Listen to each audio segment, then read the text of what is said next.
Check, check, 1, 2. Testing the volume levels of my mic. And also just wanting to say hello to all of you beautiful people out there. We are slowly getting prepared for the stream. Lots of things to talk about with a nice little update on Kickstarter. Have you heard of it? I certainly hope you have. And if you haven't, well, good for you to be here, since we're covering all of that stuff today. Oh my goodness. We are going to have a good time. I just know it. So just a few more minutes. I got some last minute preparations. We'll dive right on in. I do encourage any of you who are watching this stream right now to also join our Discord. It's a very fun community where we share a lot of fan art. We talk a lot of smack at each other, a lot of different varied opinions and concept ideas for what's to come. It's a really good time. I do encourage that significantly, especially with where we are at with development. All right, just a couple more minutes and we will be going live. Thanks, guys.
What a transition.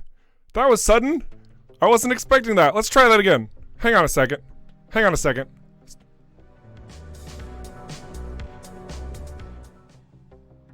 Perfect. Welcome, ladies and gentlemen, to the Rockfish stream. I am your host, Eric Schrader, the community ambassador for you guys. I honestly don't know why I did that. I just clicked a button and it was like immediate.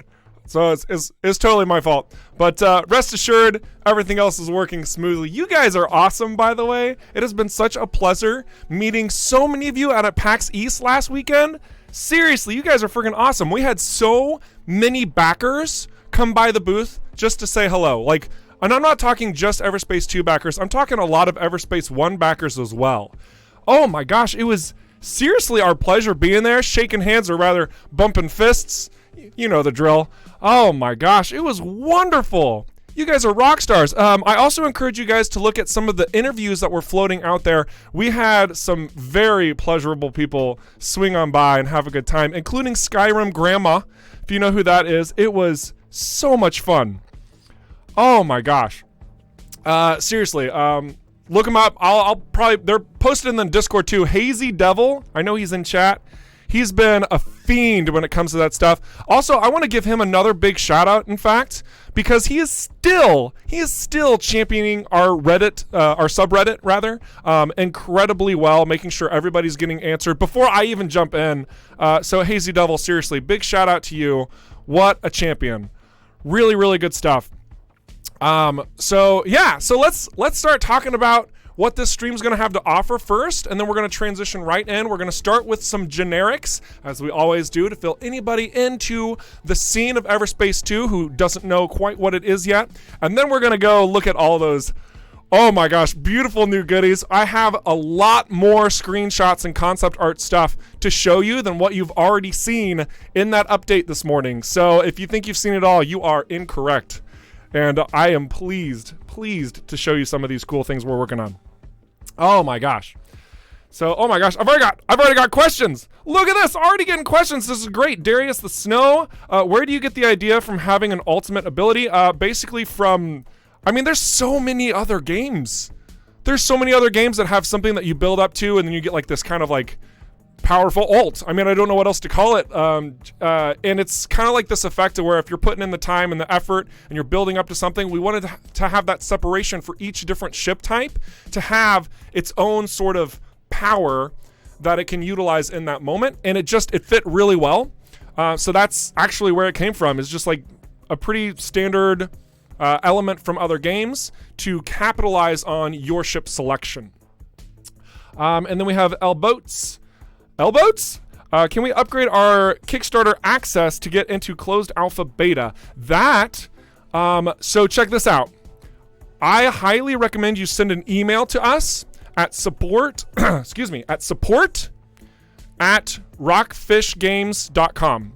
You send an email that direction and you say, this is my Kickstarter tier, here's my proof of purchase, blah, blah, blah. I would like to upgrade.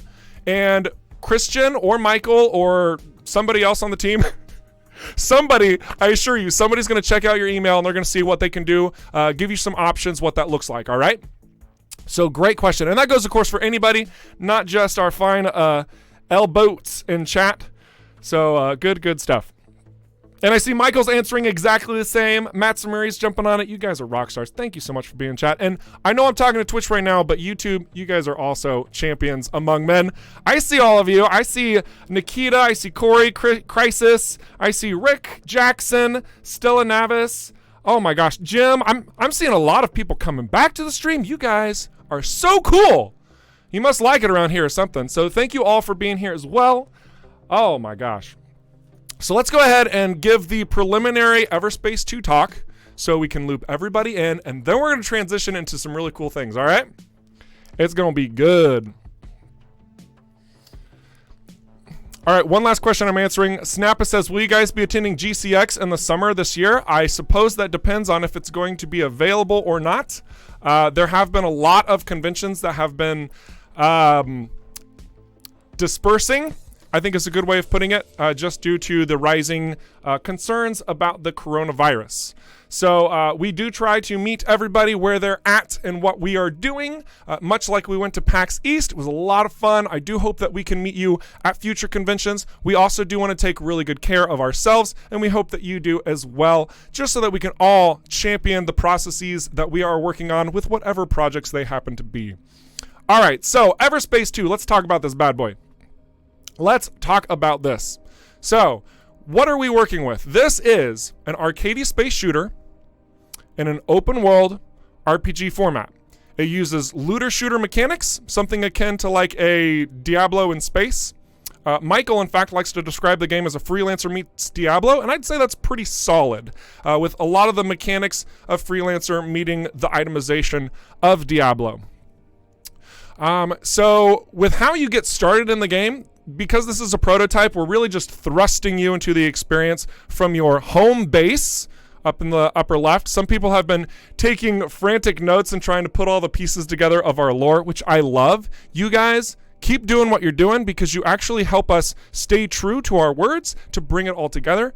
It's amazing. And then also, yeah, so we got this hangar bay with a couple of different ship options. Now, these ship options are important. In the prototype, they're mostly aesthetic differences, but I do want to talk about how the ships are going to vary within the game, as well as kind of hint at some of the stuff we're going to be looking at too. Because these ships don't just have aesthetics from the outside. After all, I know that you can see in the title description it talks about cockpits. We're going to be looking at those. All right, it's going to be good. So, medium ship classes. All of this stuff, all of these ships, Sentinel, Interceptor, and Assault Fighter, all these bad boys, they are your mediums. What does that mean? Why do you care that they are medium ships in all of these different options that we have? Well, the reason is because these are going to be your most balanced ships in the entirety of the game. But they each provide a different opportunity, if you will, pertaining to your play styles and the equipment that you are going to gather thereof. The Sentinel, it's going to be a paralleled ship to what the Sentinel was in Everspace 1. So you are going to see more of it being an electronic warfare fighter, as it says in the description right here. But you'll notice that there is a pretty big difference from the original game immediately, and that's that it has 2 different weapon slots. So upgrade, right? That's great. And we also see that its devices, it happens to have a cloak on top of it. Now, I want to explain this portion really quickly as well, because as a work in progress, that means we are going to have to mix and match a lot of different devices and abilities on what is available at the time of completion of our latest build. So the cloak is not going to be inherently bound to the Sentinel. It's just we wanted to show the cloak off in the prototype, so we stuck it on there, okay? Work in progress. Work in progress. All right, so after the Sentinel, we have the Interceptor. Again, a ship that's returning from its original, from the original game. The Interceptor also has varied weapons and devices. So again, that inconsistency, we are aware of it. We're just giving you a lot of different opportunities and ways to play around. My mic is clipping a bit. Okay, I will keep that in mind. I'll try and stay a little bit closer to it like this. Is this better? Is this better, Bloodstar? Is that a little too close? But I'll do better. Excellent. Thanks for pointing that out. With the Interceptor, we have the same general look and feel to the Interceptor, but there are some significant differences as well. For starters, this is no longer a colonial vessel, but we'll talk about lore later. It's great. We still have the weapon overdrive. We now have energized boost and teleporter on here now. Again, you've never actually seen teleporter on the Interceptor before because it's just plugged in there. But it has a nice assortment of weapons to really get you out there to intercept your opponents. Right? All right. Last, we have the named Assault Fighter. This is kind of like a combination between both the Interceptor as well as the Sentinel. And it serves as kind of a track down and lock your opponents in place type of a ship. So it says here it's a mobile strike fighter, can catch up and disable, right? So it starts with both a weapon overdrive and an EMP generator, which is, fairly good. My gain should be lower. Let's try that. Is that a little bit better?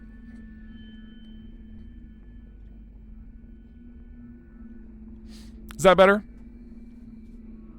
Amateur? Hey, we all are learning here, okay? I am no master, and neither are you. We can all grow together, all right? Watch it. I'm specifically talking to Bloodstar there, but hello everyone else. All right.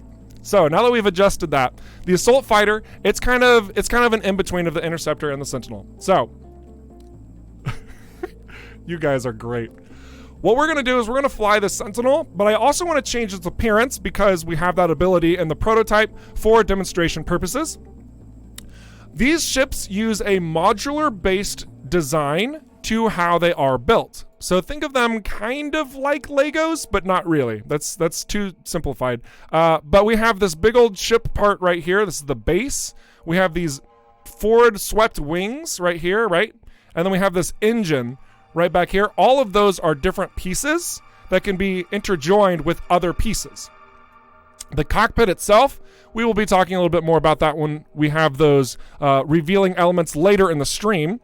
But that's also got a modular-based approach to its design as well. So we have 4 different pieces that can all be effectively interchangeable. So it's good.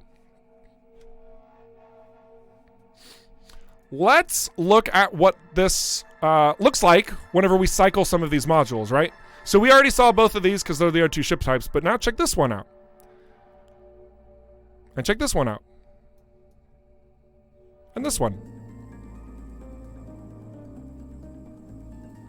So you can see even with a little bit of a color swap too, these ships start looking very different from one another, yet have something in common at the same time. Like this one probably looks a little bit familiar. right? And then finally, this one. This is actually my favorite one in our demonstration, just because it reminds me of the most upgraded Sentinel from Everspace 1. It's probably the most consistent design, in fact, from the first game to the second game. So we're going to go ahead and fly this puppy out. And now we're going to start talking about the gameplay and design choices that we are making in the game. Also, let me know about the game audio, because I think things are it looks like it's coming through a little bit loud, so if it's hard to hear me, please let me know. All right, so we immediately have this armor drone out here who's causing some problems for us because he's giving armor to everything nearby. That's what that big orange bar is, in fact. But the mobility and the firing is pretty similar to Everspace 1. Granted, there is one pretty big key difference, and that is now your energy is separated between both your engines and your weapons. That is so much armor. Oh my gosh. We're gonna have to go take out that armor drone. And we're gonna use cloaking to get over there.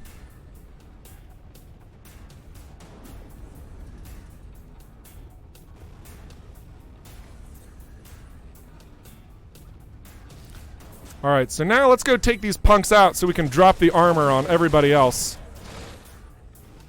We got another drone up there. It's just an outlaw. And we have another armor drone right here. Alright. So by taking these guys out, they no longer provide armor to opponents nearby. You'll see there, his armor was essentially cut in half. There's another armor drone nearby. Oh my gosh, where is he? I don't know where he's at, so we're gonna have to plow through all of this armor. Wow! That is so much armor. I have a feeling something's borked right now, but don't you worry about that. The main thing is that we still can circle strafe, like what we're doing right now, which is why we're taking so little damage. This is an important characteristic that is still possible within Everspace 2 from Everspace 1.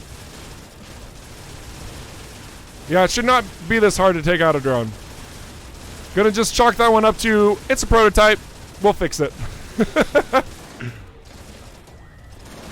All right, one down. Yeah, let's get out of here. Let's show some other stuff that's more interesting.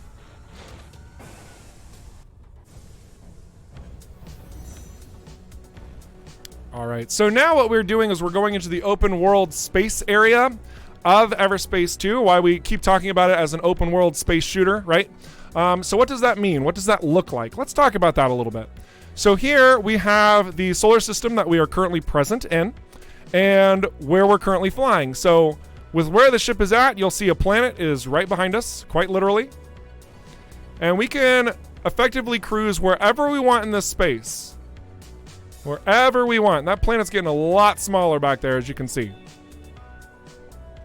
So now on the map, you see we're quite a bit further out there. We can travel anywhere we want in this space, provided there's a location to go to. And this is where you're going to have a lot of interesting times with engaging with these different spaces and environments where opportunities are abound.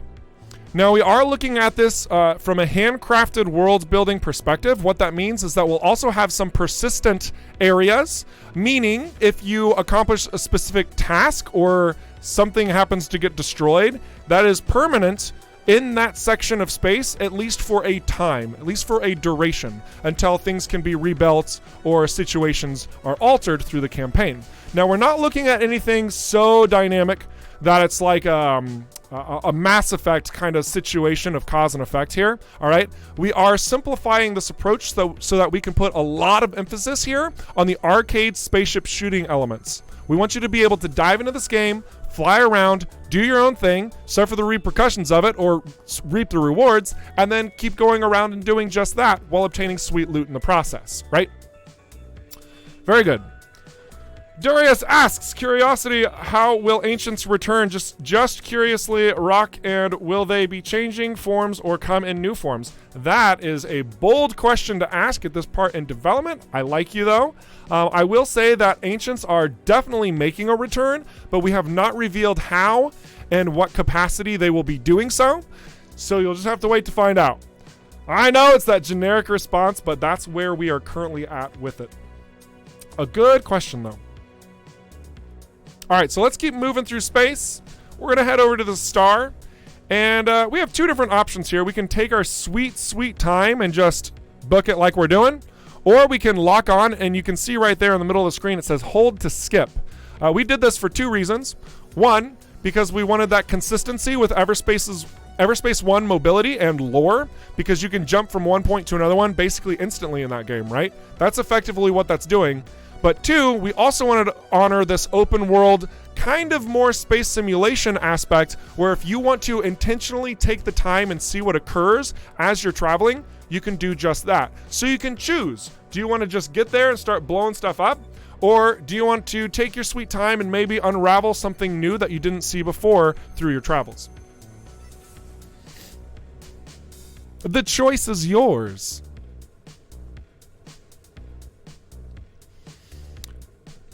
See, look, we wouldn't have gotten intercepted if we would have just warped there.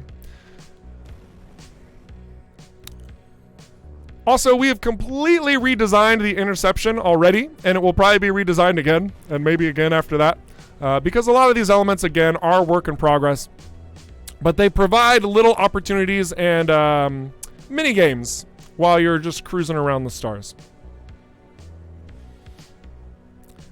We're getting real close to that sun. I'm sure it'll be fine.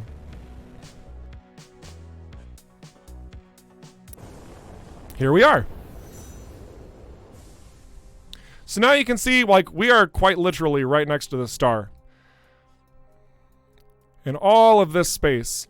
Now, something I didn't really show just yet is that there's more to this space as well. You see this line, right? There's a line going from this spot, and it goes up here a bit, and it goes into this not applicable area. We've got another solar system here with a lot of new locations that haven't been designed yet. In fact, we've got multiple solar systems that we'll be covering in the full game. Again, each of these locations will be handcrafted environments. We're taking a lot of intentionality with building proper level design that rewards exploration and incentivizes discovery, essentially. And we're also looking at different ways of traveling around. Some people are like, well, how do I change my ship if my home base is the only base right here, right? And maybe I'm all the way over here in Perilous. Do I seriously have to travel all the way across multiple solar systems to change my ship? I mean, the short answer is no. There's going to be a lot of opportunities for making your ease of transportation here easier. But enough of that. Let's talk about this area next to this star. In each new location you come across, you're going to find new opportunities as well. So we're running across this scientist right here, and he's all being like, hey, I know this is short notice, but we need some assistance because we're really lazy. That's exactly what he says verbatim, all right? Don't question it.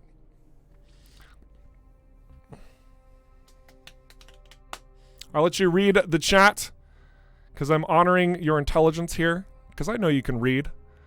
Otherwise, you wouldn't be in the chat right now. Looks like a super scientific, interesting sun. I suppose, possibly. I'm going to answer a question from Corey Davis on YouTube who asks, during atmospheric flight, will your ship fly more like an airplane or will it fly the same way it does in space? So we are looking at a gravitational pull on the ship. We're exploring that opportunity as an incentive for fun. If it is fun, it will be included. If it's not fun and it changes how our brains interpret the game space that we're providing, we're not going to include it. So we're not really looking at the full game as something of a realistic perspective. We're looking at it from a perspective of, does it feel right as a game?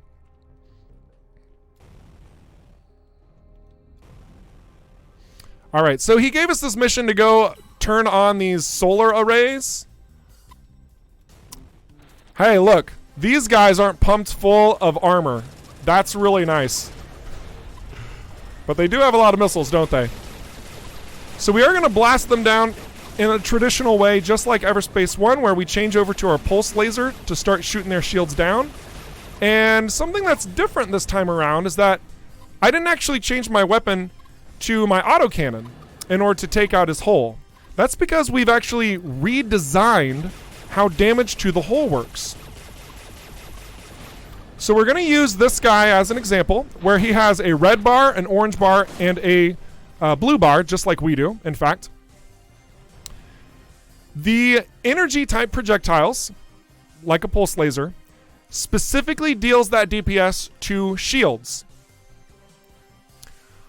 Kinetic damage weapons, like the autocannon here, do that kinetic damage specifically to armor, and the hull will take both DPSs combined from any particular weapon.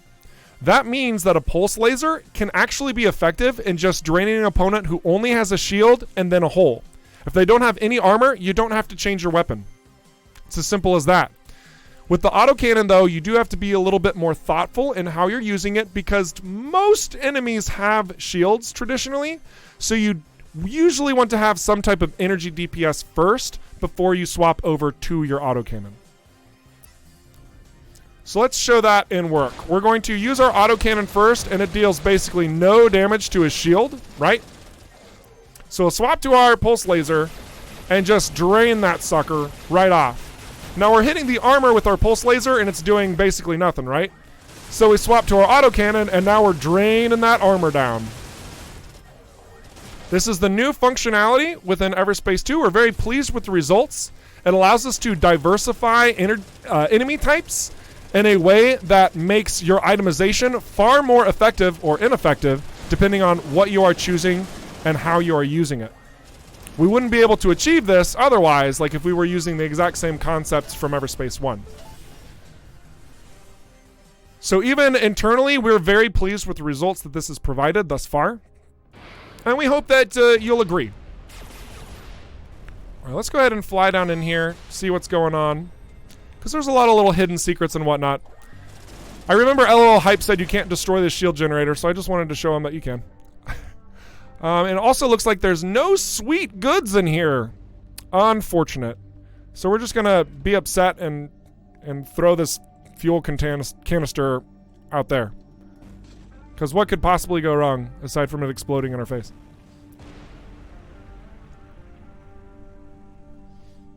All right, we'll trigger this solar panel just to kind of get things started. And we're going to do this race again because I love trying to set a new record for everybody out there who's been trying to do a faster race time.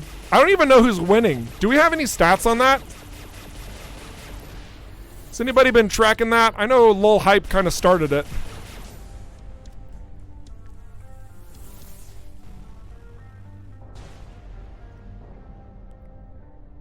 All right, so let's, where did that ring go? It's over here. That's right. So we're gonna try doing this. And you guys have been waiting pretty patiently. I think after doing this, we are gonna transition and start showing some new stuff. Does that sound good to everybody? Does that sound good? Yeah, okay, that's what I thought. Yeah, that's good, that's good. That's gonna be a lot of fun. All right, so let's go ahead and do this first.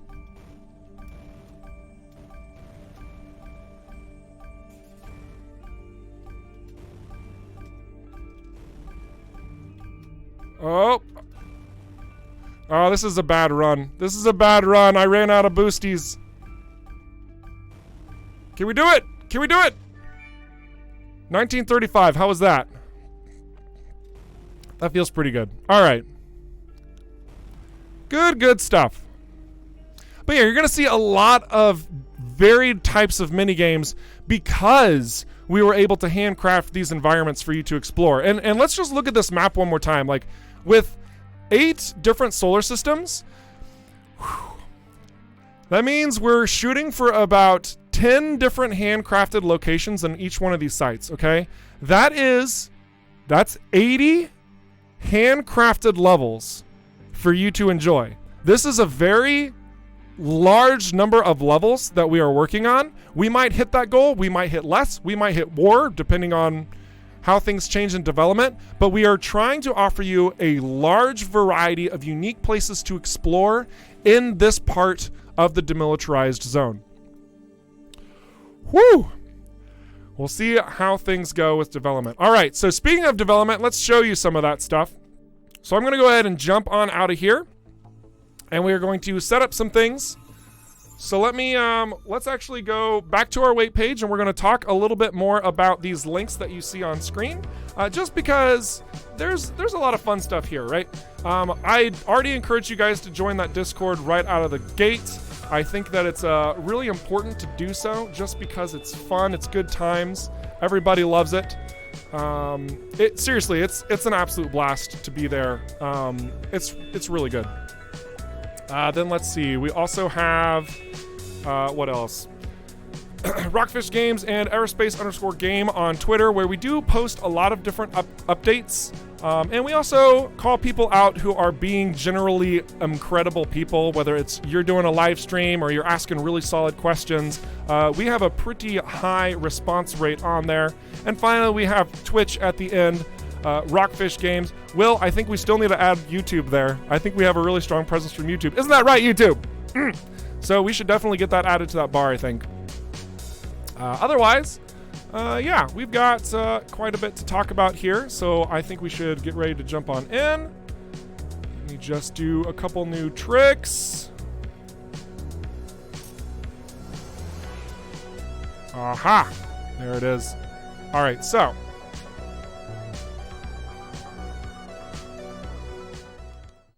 let's go back over here where we are going to talk about this update.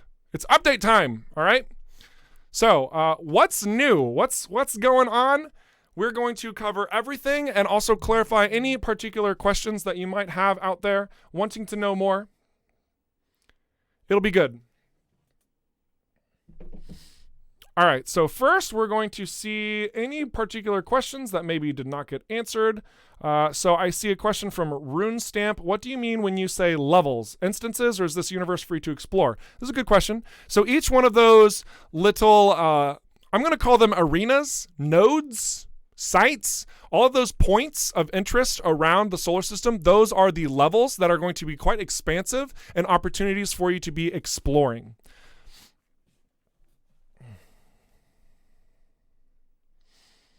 Very good. Whoop. All right. Jumping around a little bit. No worries. So let's look at this together. Let's talk about this update. It's fantastic.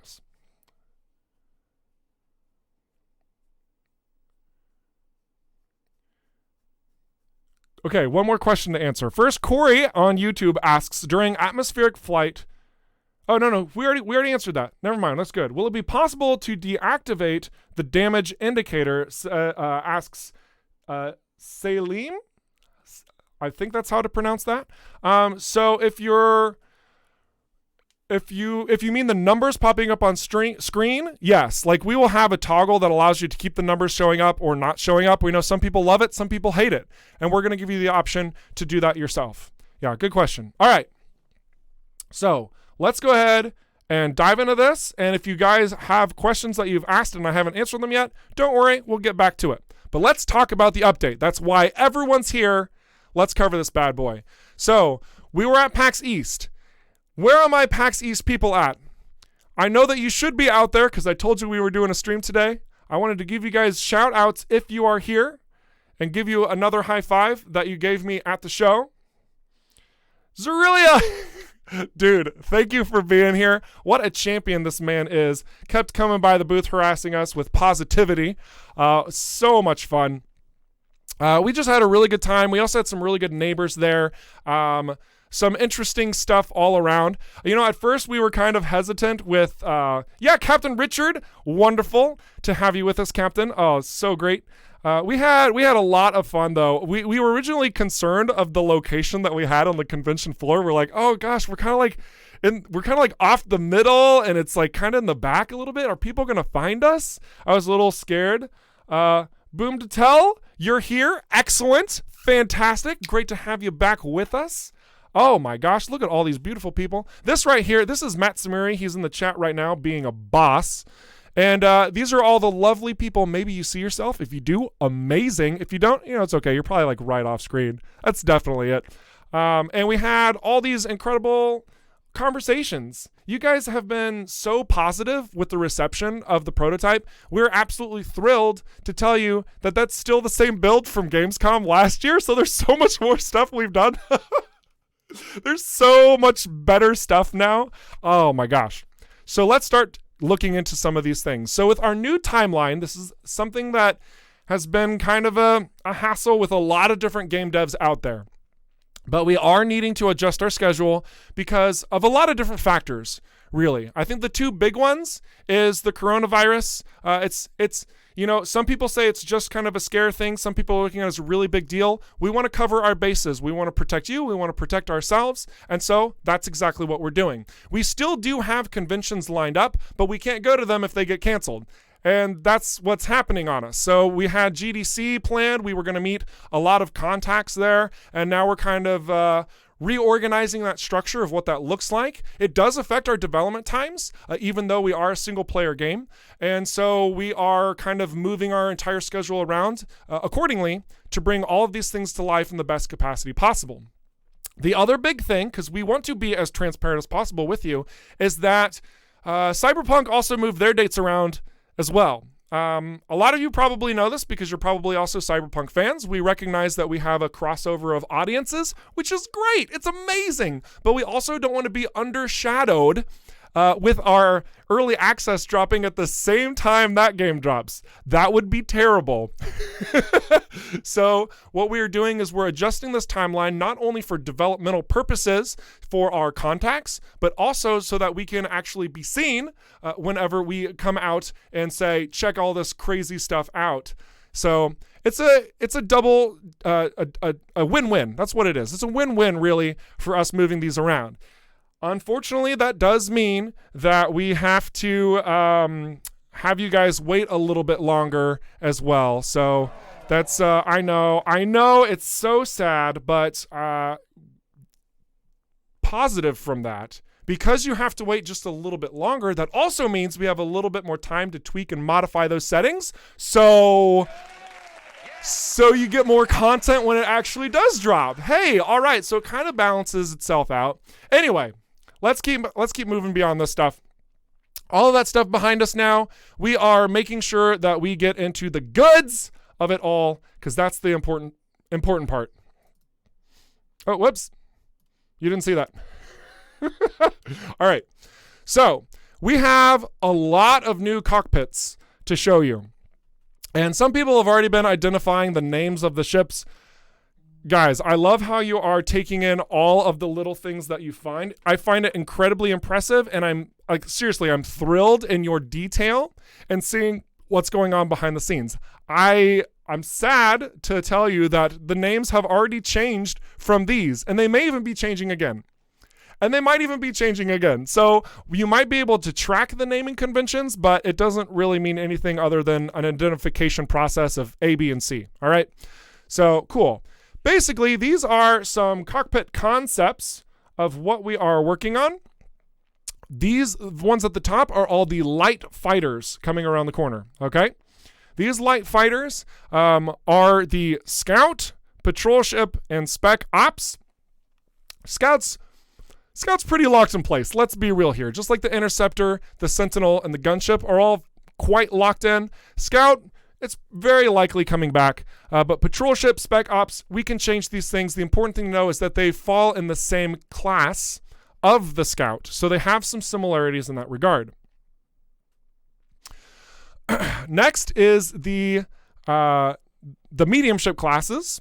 So we have the Interceptor returning, we have the Sentinel, and we have the Assault Fighter, all of which you can see, like, we didn't really talk about it too much in the top, but I'll kind of hang it out right here, because you can actually see, like, all of these little details within the ship itself. Like, there's a lot of subtle differences between them, right? You can tell from that middle console to the screens that are appearing for example, between the ships, these are not just little subtle changes. They're actually pretty significant in how you are looking out from your cockpit view, depending on which ship class you are flying, okay?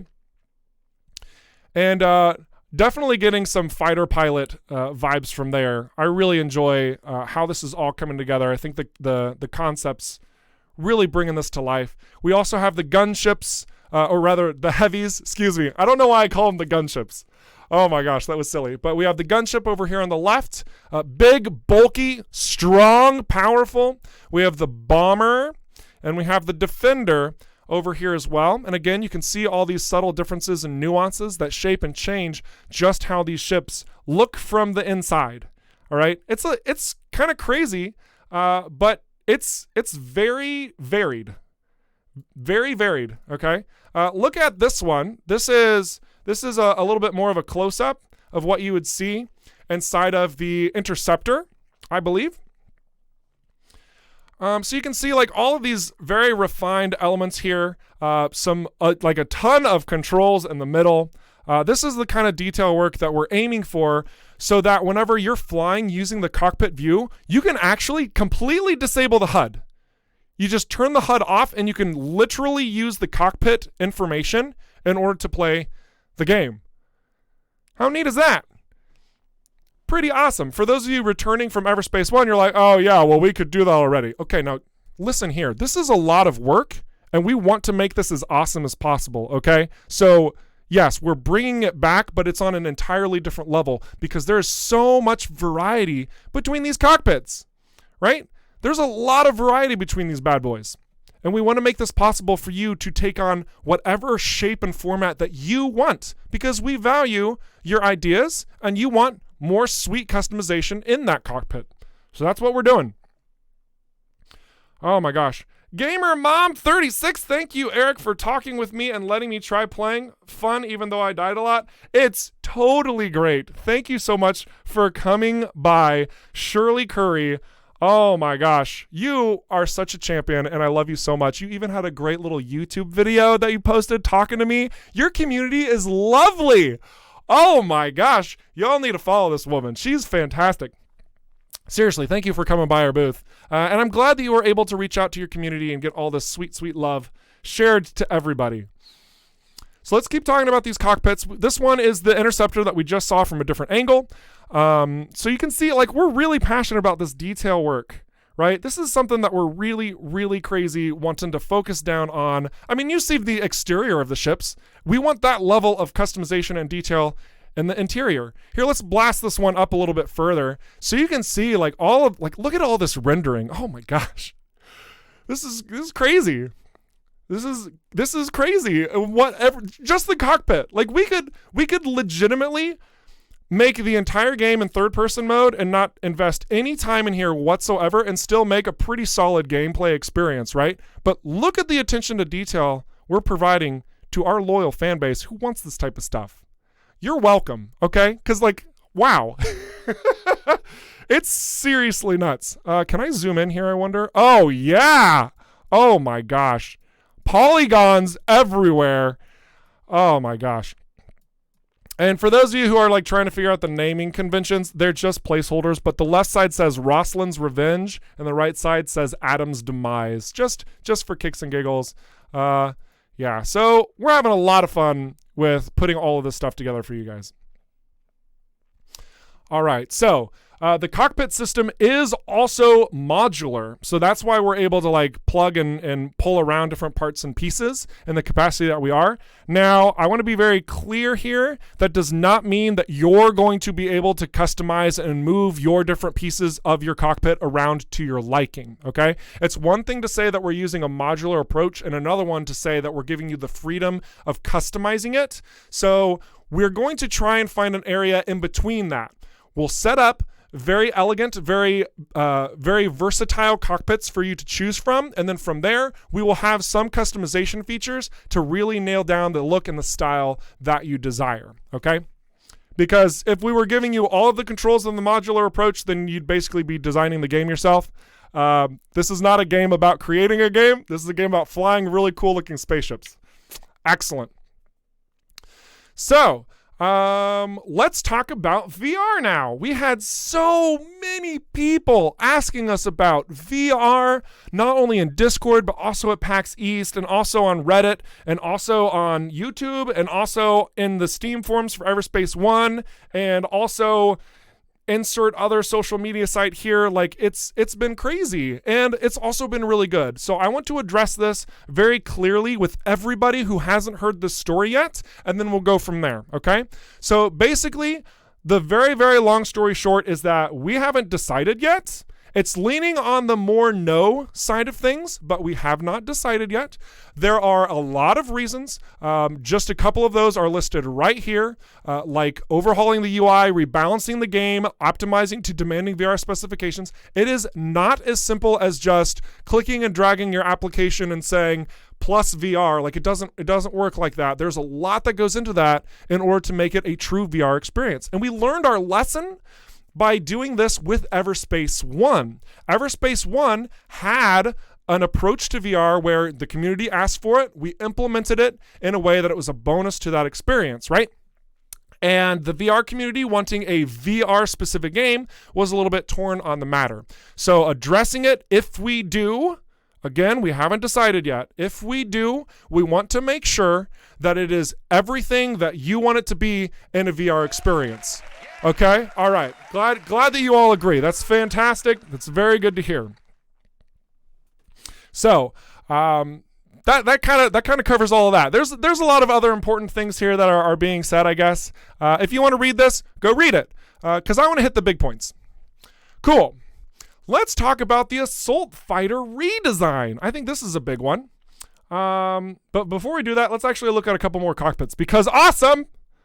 So this is another angle of the interceptor again. And what we're going to do here is we're going to look at a couple different color variations and how it looks and feels just based on just that color selection. So here we have a nice orange and black. Here we got a red. Here we've got, kind of a different angle. Sorry about that. And then another different angle. All these, like you can see the detail work and how the colors can like really stylistically change your interpretation of these vessels. So you can see that right here very clearly, and just how these colors get swapped. Now we are looking to include all 3 different colors that you choose for your ship to be incorporated not only to your exterior, but also to the interior of your ship. So like for example, here you can actually see 2 different colors, the white and the red. And then here you would see it's like straight orange. Who would choose orange for every single color of their ship? Okay, but that's fine. Like we're providing all of these different looks and options so you can play the way that you want. Okay, now we're done with cockpits. Now let's talk about the Assault Fighter redesign. This got a lot of changes, okay? This got a lot of changes. Basically, the results of the Assault Fighter were a little underwhelming with their previous approach. Actually, let me see if I can grab a previous image of the Assault Fighter. Yeah, okay. So here we go. Here's what the Assault Fighter initially, the concept of it was. It was to have bi-wings, right? So you have a set of wings on both sides. Felt pretty good, especially like the rear view myself. But we also wanted it to be a little bit more definitive of itself. We felt that it had kind of a similar appearance with some other ships that we were building out. So we changed it to move into this realm. Now, I unfortunately don't have a high-res shot of this one. That's my bad. But looking at this, just from this approach, you can see that we are taking these elements of putting the engines more onto the front, with the wings like tilted in different directions. I actually really enjoy the rear of this ship right now. And how it's all coming together. We do know that the engines are a little bit bulky on the front. So we are modifying these elements so it's a little less like it actually is a massive engine. But still, like this is more of the direction that we are moving in now for the Assault Fighter. A lot of different options, and there might even be some uses for some of those old wings. you never know. I mean, you go through a lot of different assets, a lot of asset creation through development. Maybe we'll see what we can do with it. But we are much more pleased. The team as a whole really likes the way this comes together. We hope that you feel the same. Very good. Hazy Devil asks straight up, oh wait, we'll be seeing a whole new set of wing modules? The main thing is that each of these subclasses of ships, we want to have a unique silhouette as it plays, right? So, for example, every single Sentinel is going to have those forward swept wings, right? Like, where's a Sentinel? Of course I don't have a Sentinel. We'll talk about the Interceptor instead. That's an assault fighter. Here we go. An interceptor. Like for interceptors, they will always have 2 wings. That's it. They will always have 2 wings on the left and the right side. And so you will very clearly know the second you see one from a distance or up close, that's an interceptor. That's that silhouette that we're talking about. And through that structure, we're applying it to every single one of the classes and subclasses, so that the assault fighter will have a much more consistent feel to what you see on screen, as opposed to something more like this that was done before. So that is, it's a pretty decent change, yes. But we're looking at incorporating this new silhouette across the board. Maybe that will hold. Maybe we'll change things up again. You'll just have to wait and find out. But we're really pleased with the results of this. That is the big news. It's still a bit bulky to you? All right. No, that's totally cool. We'll see how it feels, see how it plays, and maybe it'll be available in the alpha for you to try out and give your feedback as well. I love that. All right, let's keep moving on. We're going to talk a little bit about the assault fighter and see this. Oh my gosh, that just looks so crisp. I really dig the new look and feel of it. So basically, it's getting a new iconic and distinctive shape. Again, this is across the board, where it kind of has like these frontal twin engine sort of setups going on. So, yeah. Okay. So now let's talk about some ultimate abilities. This gets kind of crazy. And if all things go accordingly, I'm also going to show you a snippet of what this looks like in game as well. So I do want to add just one little disclaimer right now. We were trying to put together a build to show you today with the sound design of this ultimate in effect. The sound is very much a work in progress. Of course, I have to say that. We might end up hearing some issues with it. But regardless, I do want to give you a snippet of what that looks like in-game, how that operates, all of that stuff. So, yeah, basically, it converts the Sentinel's weapon into a lightning gun. Okay, look at that. Becomes that familiar lightning gun from Everspace 1. But now it's just like completely ridiculously overcharged. I mean, look at this swarm of fighters going on here. And this guy is just like freaking ponying everything around. Very, very, very, very nice. We will look more into that in just a moment. But let's explain these alts really quickly. So, they're just a very powerful offensive or defensive buff, all right? In this case, it's obviously very offensive. With the Defender subclass, for example, even within the name itself, you can probably get a hint that its ultimate is going to be more defensive, right? So it's going to vary based on what you choose straight out of the gate, and yeah, really goes from there. So let's see. I really think that covers it. I'm going to just read this briefly, make sure. Oh yeah, so we also talked about how a light subclass might be able to like unleash a power that allows the ship to quickly teleport between targets, leaving behind a shredding energy trail, corrosive mines, or web fields. So basically, like, imagine a little ship just popping around, pew, pew, pew, pew, and then just like complete utter desolation behind it as your opponents are like, oh, where'd he go? Oh, I'm dying suddenly. And it's, you know, it's wonderful. Death suddenly. Oh my gosh. Okay, and that's it. That's it. Just ends right there. Make sure that you show up for the stream that's happening right now. Perfect. So let's go ahead and show off what we also have from the other looks and styles of this cockpit redesign from the exterior side of your ship. Oh man, this stuff is gonna look so sleek, so cool. All right, you ready for this? We've got a lot to show here and how the modeling's all coming together. Okay, none of this stuff has been seen before, so keep your eyes peeled for some really classy, delicious things going on. Okay. Oh my gosh. So I'm also gonna like move over here a little bit just so that you can get all that sweet, sweet goodness. I mean, look at this stuff. Look at this detail work on the engines. You can see the cockpit like this underneath. This was actually a element from Everspace 1, in fact, when we were designing the Interceptor, where we had like this underside sort of split direction thing. I believe that was changed out, pretty sure. Zoom in a little. Oh yeah, we can zoom. Oh yeah. Oh, that's nice. You're seeing a lot of this detail work here in the engines. Like you can see, like even here, you see the orange booster is separate from the blue boosters.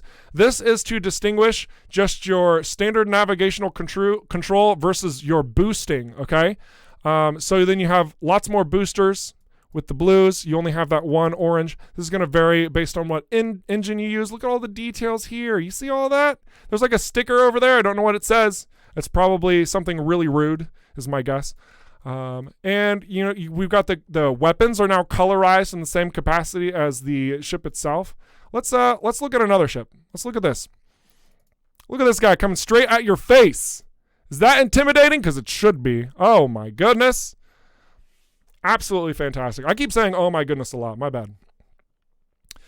But you're seeing like, look at it. I mean, oh my gosh, just soak this in. There's nothing even to say here. Okay. Exactly, Adam. Okay. So it's just really, wow, you know? Look at that detail work. Let's keep going. Let's show some more. We got a lot to go through, okay? Look at this. Look at this guy. You're seeing the top of the cockpit here. This is actually a variation to the cockpit. Still having some similar wings and engines going on here. A lot of different quality to look at. Whew. It is warm in here because of how hot these screenshots are. Am I right? Am I right? Okay. All right, perfect.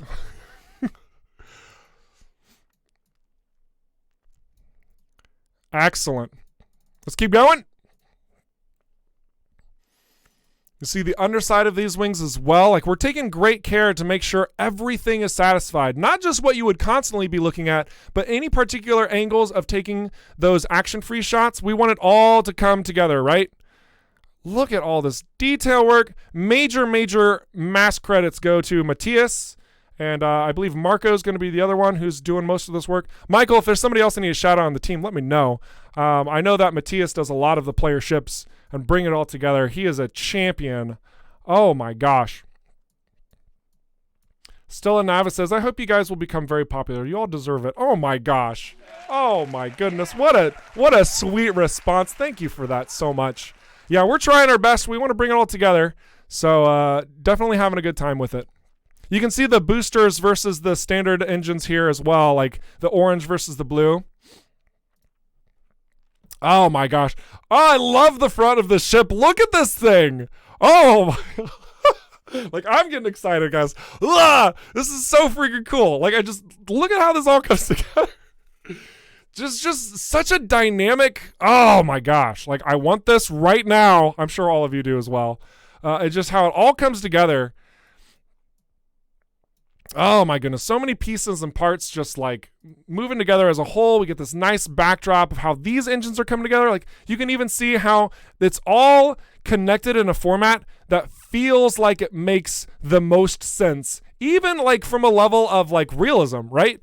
Like what's crazy is that we do have individuals on the team who are very particular about forming the ship pieces as a whole so that it doesn't feel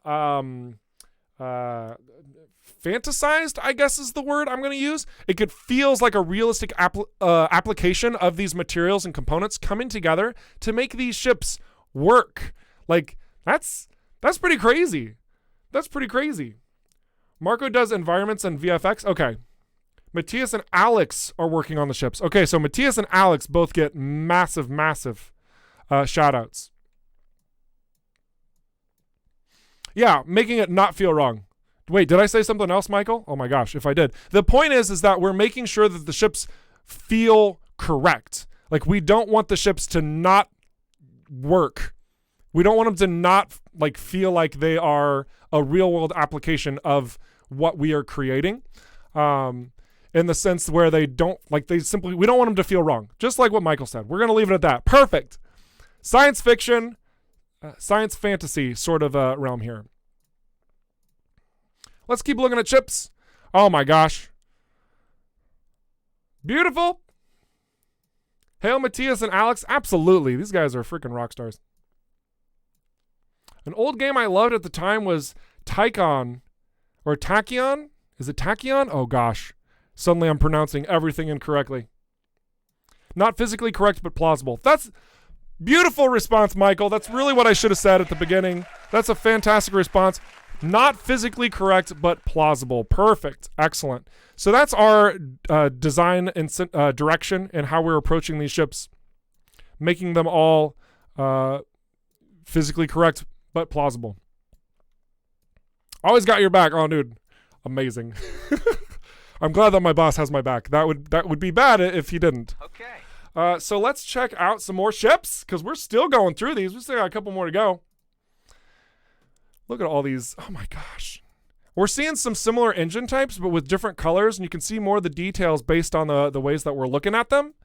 It's just, oh my gosh. Let's kind of cruise through a couple more of these. Seeing these from different angles. Look at this engine workage right here. Like these all these pipes and pieces. Look at that. You can see the textural components to them. Some of this is through like the mapping that we use through oh gosh, what's it called? Is it blueprints? One thing I want to point out, I do not do any coding whatsoever. I am on the development team as a source of inspiration and contextual idea building, so that we can make sure everything's connected. So I just learn about what they're using to code by being told what they're doing. I'm pretty sure this is Unreal Engine using blueprints to create all of these absolutely delicious layers. I'm a mascot. Oh, Solus. I need somebody to ban Solus from the chat, please. I'm just kidding. Oh my gosh. Let's keep looking through these ships. Oh my gosh. Just look at this. Look at that. Okay, just tell me that doesn't look awesome, okay? And then I'll ban you. Oh my gosh. It's just delightful, the approach that we are using, bringing these together. So many more possibilities and styles that you're going to be seeing in the full game. It's just absurd. Like, I know some of you already looked at that prototype and you're like, oh my gosh, the game looks ready. It's so detailed and polished. Look at this. This is even more detailed and polished. It's still growing. It's still getting better. It's still like, we have so many more tricks up our sleeves. It's just absurd. All right, guys. It's going to be awesome. I love this color palette, by the way. Those beautifully contrasting colors just really pop, make it sexy. Oh my gosh. I need this ship in my life right now. And you see like even the variations to the cockpits underneath them, above them. Like this one's going to have a little bit more visibility looking above, as opposed to some of those that have the top capped off, but it has more visibility on the sides. Like these are variations that you will be able to physically see inside of the cockpit. Okay. Like it's crazy. It's actually crazy. I don't even know how we have time to bring all this together for you guys, but we're doing it. We're making it happen. Oh my gosh. Look at this engine. Ah! Ah! Oh, I'm just so excited about this. Oh my gosh. Bringing it all together. Oh, I need to calm down a little. Oh my gosh, I'm getting sweaty in here. Woo! Yeah, we still have like 6 more shots to look at so that you're all aware of. Like even this one, this is a classical approach to some of the stuff you've already seen already. And yet just this pop of color makes things stand out just so much more with all of these details, that you can like pick apart and see like all of these conjoining features and crevices and doodads and textural components. Like it just, oh my gosh. I hope that you guys get the satisfaction of looking at these like I do. Like, like obviously I'm the one that's presenting them here. I'm the professional, right? It's like, okay, look and see what this one is that we're doing. But I get so excited with this crap. Oh my gosh. It's just, holy dang, guys. It's such a treat for me to be able to show you guys what's going on behind the scenes, where we're at with development, and the things that you get to look forward to. Like it's seriously, oh goodness gravy. It's so good. Here's a nice little variation of looking at how things shift around just through different body types. This is the exact same subclass, okay? We're looking at 2 different Sentinels here. We're looking at 2 different Sentinels. Exact same subclass, but completely different ships. Exact same color palette. This is the type of variety that you can look forward to. Exact same ship, exact same color palette, completely freaking different. Oh. Oh my goodness. And yet another one. Completely different coloration, or completely same coloration, completely different configuration, same colors, same ship again. Look at this. This one to this one to this one. These are all the same freaking subclass, and yet they feel like completely different freaking ships. Oh my goodness. Let's look at this one, which again is the same exact subclass. I'm just done. I'm done. Like, I've always wanted a game that had this type of flexibility with its stylization. And it's just so pleasing to know that we are realizing this for you. To share this with you is just an absolute pleasure. So let's look at some last shots here, some super crazy, intimidating looks. This is also a Sentinel, so you do see the forward swept wings here coming straight at you. And you see that the top has been cut off here, but you do have that vision in the sides. Lasers pointed right at your face, ready for destruction. And finally, we have this nice close-up shot. Oh my goodness, I love this. This is just, oh my gosh. Wonderful. It's just so wonderful. You can almost see the components. You actually can. You can see the chair. You can see some of the interior elements from the outside of this bad boy. Like, oh my gosh. So I know some of you are immediately like, oh, wow, okay, these are all really cool screenshots. Like, I want to show them with all of my friends. So there's 2 things you can do. One, you can show them the VOD when it's done, or I am going to be posting all of these screenshots in our Discord so that you can just oogle over them a little bit longer. So we can all oogle together. It'll be a lot of fun. But yeah, there's a lot of stuff that we are working on behind these scenes. And I hope that you've enjoyed this run of just looking at the cockpits and the remodeling of certain components and how this is all coming together. So many different ships here, and looking how our progress has worked. It's just, oh my gosh, this is just ridiculous. So I mean, let's just go back and cover the cockpits really quick for anybody who missed it. This is what some of our cockpits are going to look like and how those are designed. This is the interior space of these bad boys, right? With some different color options, of course. You know, you got to be able to change that bad boy up. Different angles, still more different colors. And we're just going to cruise through all of these different ships that we've been looking at. Oh my gosh, this is just, whoo, it's great. So many screenshots. So many different looks. Can we get 3D printable models? Paleon asks, dude, that would be so freaking amazing. That would be absolutely lovely. I can tell you that 3D printable models is definitely something that the team has been talking about. Looking at it from a feasible financial perspective is a challenge. So if we are going to do any type of direction that is in a 3D printable, we will let you guys know, let you know what it looks like, as well as like how it would all come together. And then we would make that announcement accordingly if and when it does occur. So, but yeah, I mean, like, oh my gosh, this is just ridiculous. Shuzan has a great follow-up response to that, and I want to make sure everybody knows. He says, we want to do it right. We're still looking into it, which I think is the best response ever to 3D modeling. We do not want to make low-quality pieces of crap that you buy for $5 a piece. If we're going to do something like this, we're going to do it right. Absolutely do it right.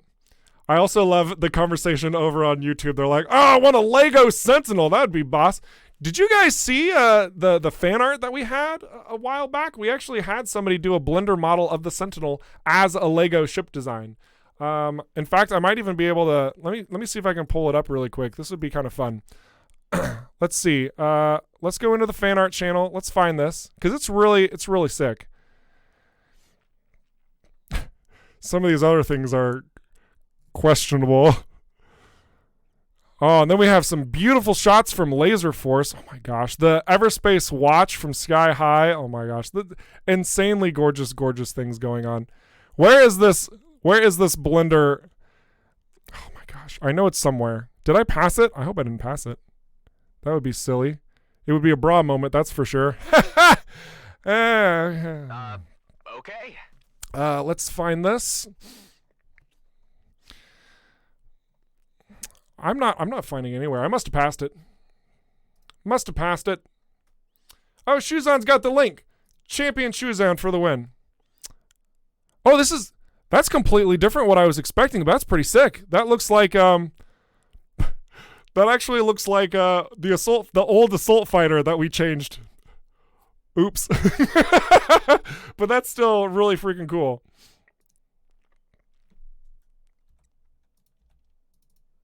How do I exit this? Oh, exit full screen. All right, cool. We got another one. Where's the Blender one? Is this it? Oh, that's it. That's kind of a cool one. I wish I could zoom in on these. I can't. Oh, there we go. Yeah, those are pretty neat. That's pretty neat. I like it. I really do want to find that Blender one, but I digress. The point is that there's really cool stuff that's shared in the Discord. You need to become a part of this. It is so exciting. It's so much fun. You have no excuses for not being present. Seriously, it's where we showcase all of this stuff. Speaking of showcasing, I think that we need to get back into Everspace 2 and take a look at what it looks like to utilize the Ultimate. So I'm going to go ahead and get this bad boy set up behind the scenes, and we're going to look at it as well as talk a little bit about the UI design. We can't go into much of the UI design, but I digress. We will be talking about it anyway because it's fun. So just pulling that bad boy up, and hopefully nothing crashes too terribly. She's on still finding things. That's great. That's great.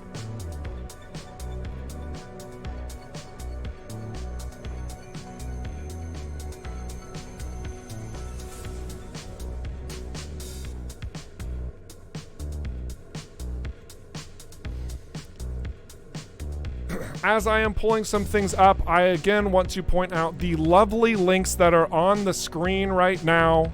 I implore you to visit them for all of the interactions and fun times that we have at Rockfish Games. Seriously, like it is our pleasure. It is such a delight to hang out with you guys online and just having a good time. It really is such a remarkable experience to do.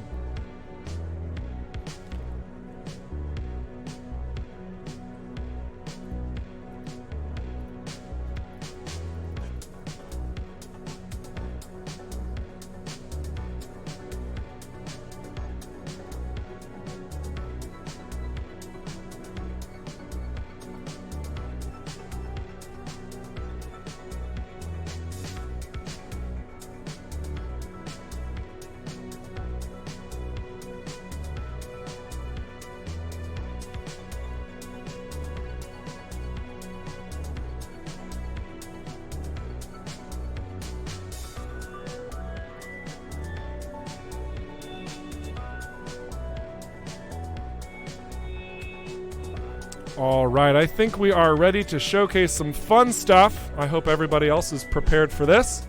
So let's go ahead and transition right back into the game. Hopefully audio settings are going to be all right. Game, come on, thank you. All right. Hopefully game settings are going to be all right. Let's talk a little bit about the UI very briefly. So you can see we've already started naming some things, still work in progress, of course, but we are in our home base. We have some restock and repair features. We have a lot more things to show here that aren't ready for showing just yet, but you can see that since the original version from the prototype, there's been a lot of progress being made. So like if we go to the inventory here, you can see we have special buff increases, we have our shield or armor hull, we've got like all of these other things that we're not quite ready to talk about, but all of these different pieces that we're able to move around and utilize as well to make things happen. All right. So we are going to fly out here and we almost have our ultimate charged. So all we have to do is, I think we have to just kill one enemy and then we are going to be good to use it. So let's go ahead and launch. Hopefully the enemies are out there waiting for us. Yes, they are. Let's get over and get a little frisky with them. Drink plenty of water. Oh man, you're right. I haven't actually had water in a little bit, but that's okay. First, let's do this.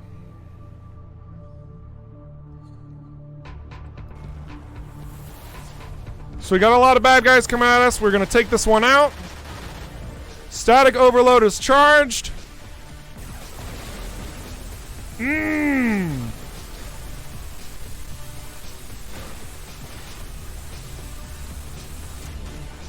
That feels good. That feels good. Listen to that music. Oh yeah. So this is what you have looking forward to with Everspace 2 and how we are utilizing our ultimates.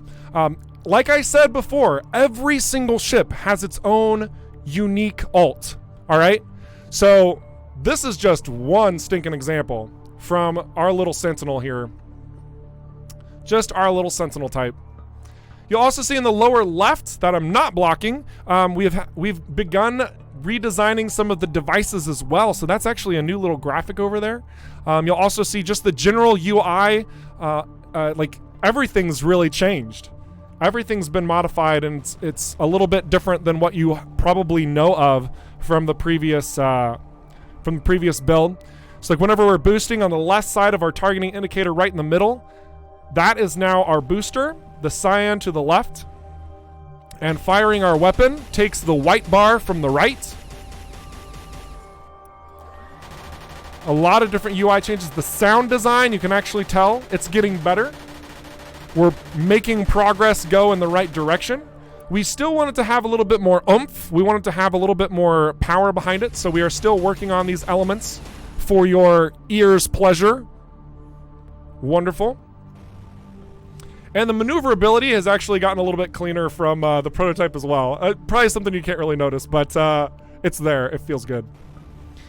Let's see. Is there anything else that I can show? I want to make sure I don't push any wrong buttons. Otherwise, I'll get in big trouble. But yeah, like there's going to be like an image of your ship here too. So imagine seeing all of these little details right before you dive into the proper location of what you're trying to look at. I think that's about it.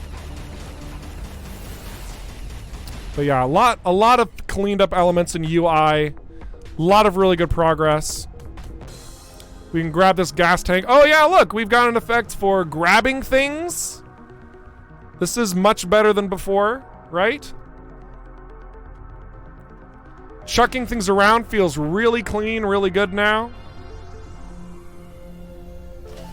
You have a tractor beam appearance as well, so like you're getting a lot of these visual improvements.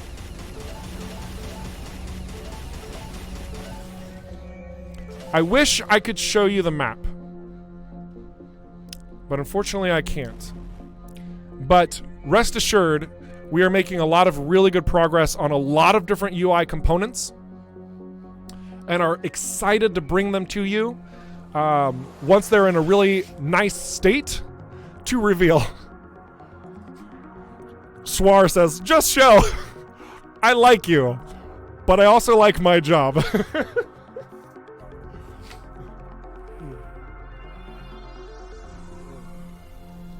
Whoever said I needed to drink water, bless you. You are the champion of the stream right now. Round of applause for you. Seriously. Woo! Water is delicious. Talon says we won't tell. Oh my gosh, guys. Exploded diagrams or animated exploding diagrams with phosphorescent high contrast lines. Oh my gosh, dude. Impressive.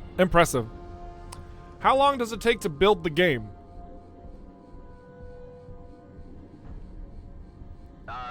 Okay. So, games take a long time.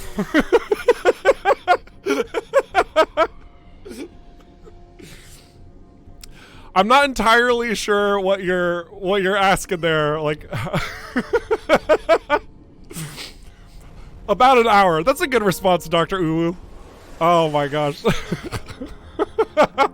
But no, with all sincerity, it takes a long time to build the game from the source. It's just, it's a lot of smart people, or supposedly smart people, coming together, using their skills and abilities, and making it happen. So, yeah.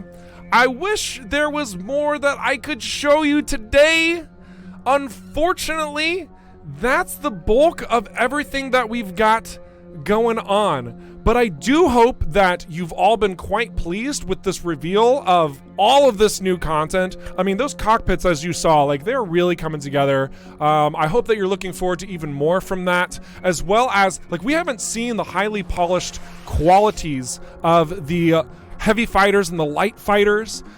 We still are working on a lot of missions that we might be able to reveal sooner than later. We're looking at even more UI designs, like so many more UI designs to come, even from the previous state to here. There's just a lot that we're working on. Here, look, we can look in the cockpit right now. This is very much work in progress, but you can see like there are a lot of these effects and features. The light sources, oh my gosh. Ah! Oh my gosh, like everything's coming together really well. And we're just excited to show you the next steps. Oh my gosh. So good. Oh no, I missed a question. I'm so sorry. Will the type of cockpit affect the arrangement of the HUD in third person to match? This is a beautiful question, Talon. It's actually something that I thought we would be interested in doing. Turns out it is a heck of a lot of work. Like basically having the response here is that like the UI that you see on screen right now, this would actually change depending on each subclass. So I think it would be amazing. I do. Obviously, because like more customization galore, like the better. We also want to make sure that we're putting as much emphasis into those customization qualities as possible without distracting or disabling our ability to create all of this rich content that you'll be experiencing within the game. So yeah, we could do that, and we could add like even more layers of customization to the ship, but at the end of the day, we want to make very meaningful levels for you to explore with encouraging environments and characters to meet and quests to follow, missions to follow. Like that's where we're putting a lot of emphasis now after already pouring a lot of this approach to our modular based ship design and cockpit design. So if that's not enough customization for you, whew, man, I mean, definitely shout us out and talk on the forums about it, talk in the Discord, see what other people think. But just know that we are really happy with our approach to the customization of the player ship at this point in time, and we really want to start putting that level of detail in all of this space around you, what you're going to be interacting with, whether it's derelict space stations, whether it's planetary surfaces and cave structures, whether it's capital ships that you fly into the interior of. Like that's the type of stuff that we're directing our attention to now, so that it feels real clean, real good. That was a really long-winded answer, but hopefully you understand. Very, very good.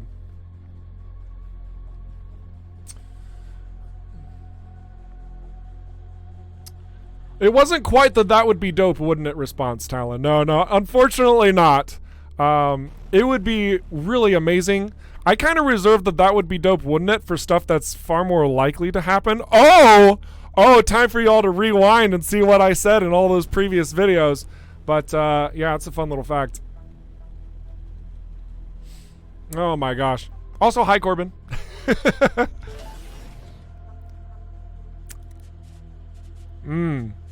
Yeah, you can also see the UI update in regards to like all of these different items as well. I'm just going to hold that over there as I look and see if there's any new questions out there, because I don't want to accidentally miss any of your really rich conversation pieces here. I see Darius has a question, so let's go ahead and answer that bad boy. Or maybe it's a suggestion, I'm not sure.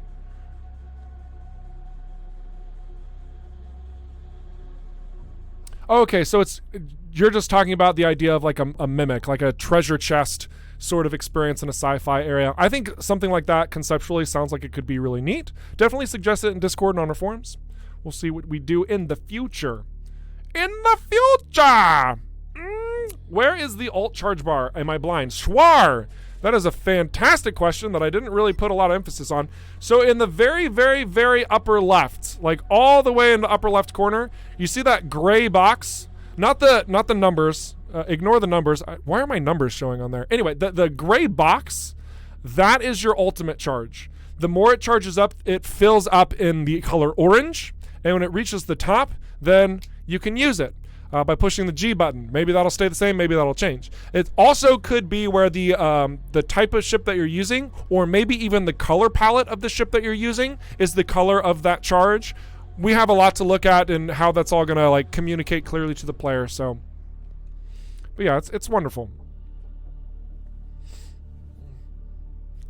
Frankie, probably yes. Let's see, Frankie. There gonna be any drone carrier focus like ships? Yeah, okay. Yeah, so Hansel Quack, thank you so much for answering that question as well. For those of you who aren't aware, we actually have a lot of Rockfish dev team right now in the chats helping answer some of these questions. So I know that some of them also really like their privacy, so I'm not going to specifically say any particular names of who they are. But thank you all for being here. Being parts of this stream is huge, of course, and answering questions helps so much. Repeat the question. Have you implemented different volume settings for battle music versus ambient music? No. We have not. But we do have different tracks. So, because you even heard it whenever we used our ultimate back there, which we could set that up again, in fact. Let's go ahead and do that. So we're gonna set that back up. Go in my behind the scenes little shindigs here. We'll do it one more time because it's fun!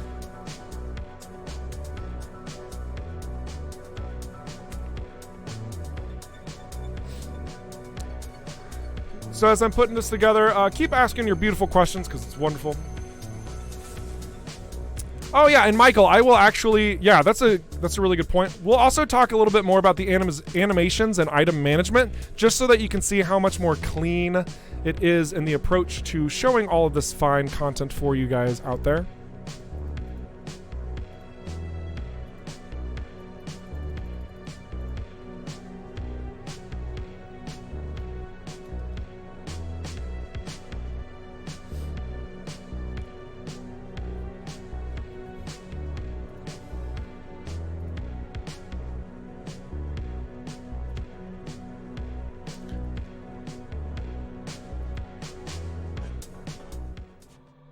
All right, so let's dive back in here. We've reset everything where we're going to show the ultimate one more time, as well as address some of these components in here, and it'll be good.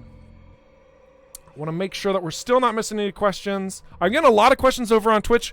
Over there on YouTube, don't be shy. I know you're making some comments and whatnot, and it's great to have you. If you have questions too, by all means, dive in, ask your questions. We're answering everywhere. Also over on Mixer, I know you exist. I see you. I see you very loud and clearly. Matt Samiri is also watching you guys, so if you have questions as well, please, please, ask them beautiful questions. Is it a story possibility to have a side character in the ship with you for a mission? Talon, that's a very interesting question. These ships are one-man fighters.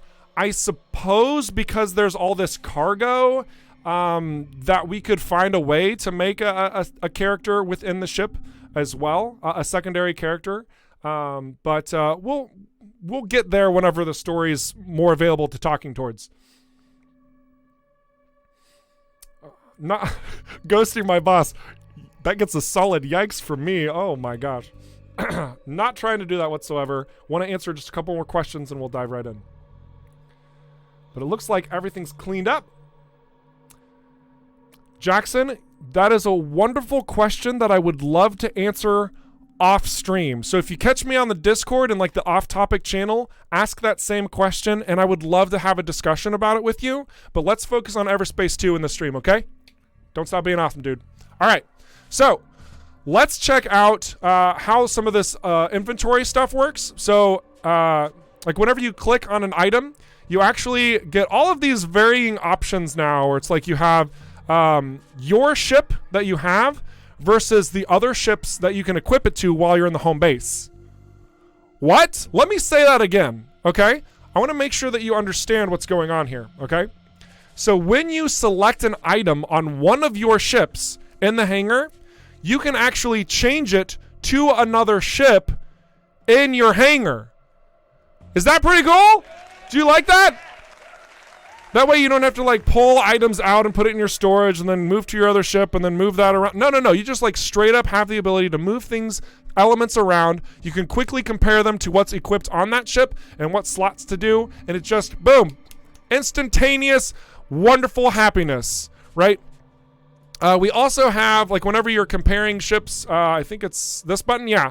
So you can actually see above the graphic of the weapon, you can see that if there was another weapon on board, I don't have another weapon.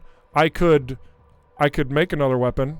Hang on a second. Let's get a little more frisky here. Uh-oh.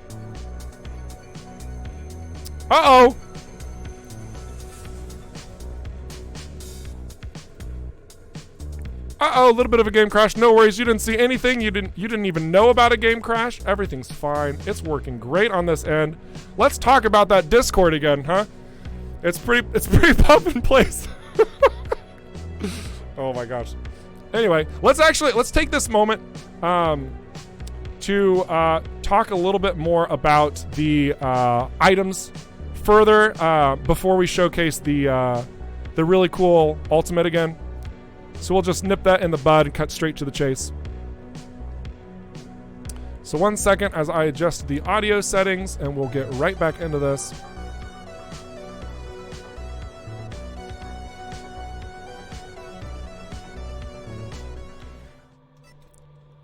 All right, here we are. Uh-oh. Uh-oh. It crashed again. I am pushing the limits of our current dev build right now to where I'm trying to do way too much, is my guess. Let's give this one more go. I saw this. Yeah, y'all saw it. We're trying real hard to make sure that this works. Video driver crashed and was reset. Make sure your video drivers are up to date exiting. Oh my goodness. How frustrating is this? All right. So I think I've stretched my limits of trying to show new content for you guys.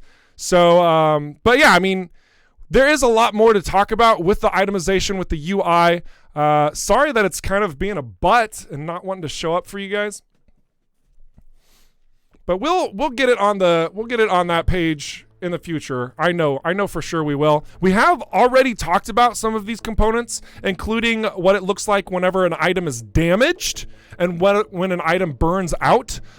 These are different ways that your equipment will actually be modified and will get hurt throughout the course of the game. I know it's in one of our previous VODs. We will definitely talk more about this in the future and how your decisions have consequences not only to your ship, but the stuff that's on board your ship. It is not safe. It can get really crazy, really dangerous.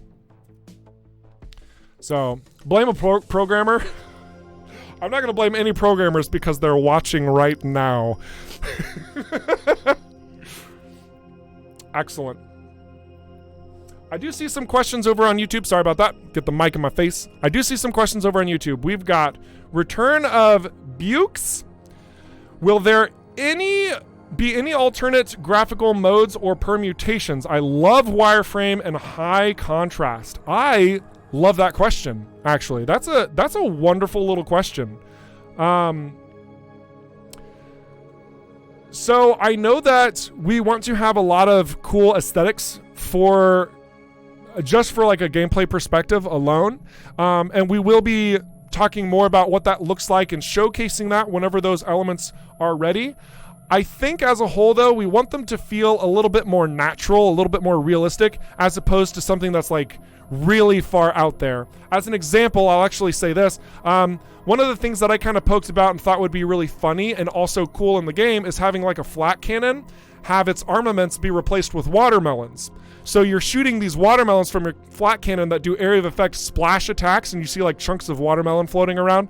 I think that would be funny, but we also do want to take really good care in making everything come together and feel right and feel correct. So there might be a space for something like that, but there might also not be a space for that.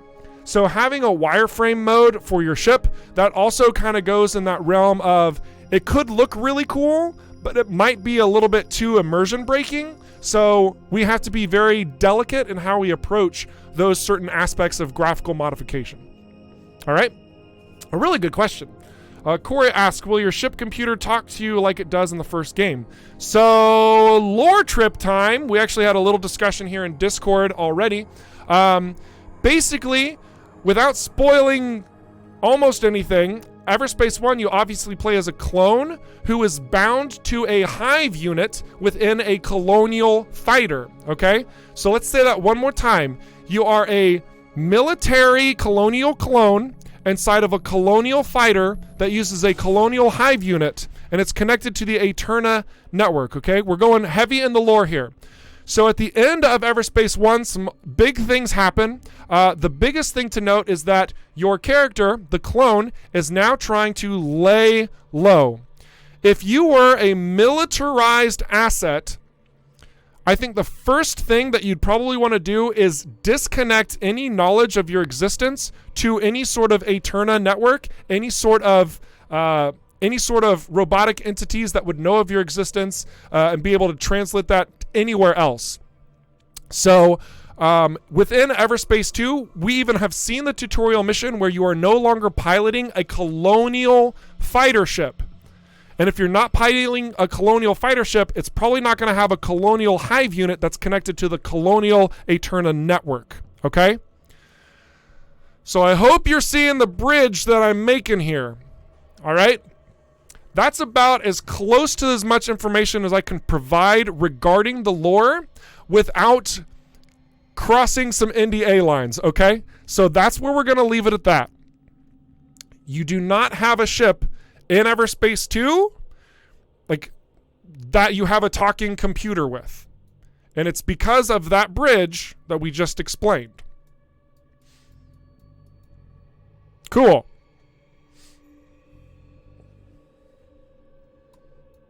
I hope I said that as I hope I didn't cross any lines. Michael, I know you're listening.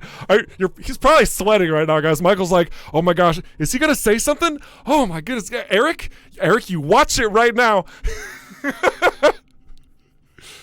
But that's the long story short, all right? That's how we are moving forward with bridging those gaps. And I did get confirmation from Uva, who happens to be our creative director, all right? So when he says something is finalized, let me tell you what, it's final, whether you want it to be or not. All right, beautiful. Beautiful standards being set. All right.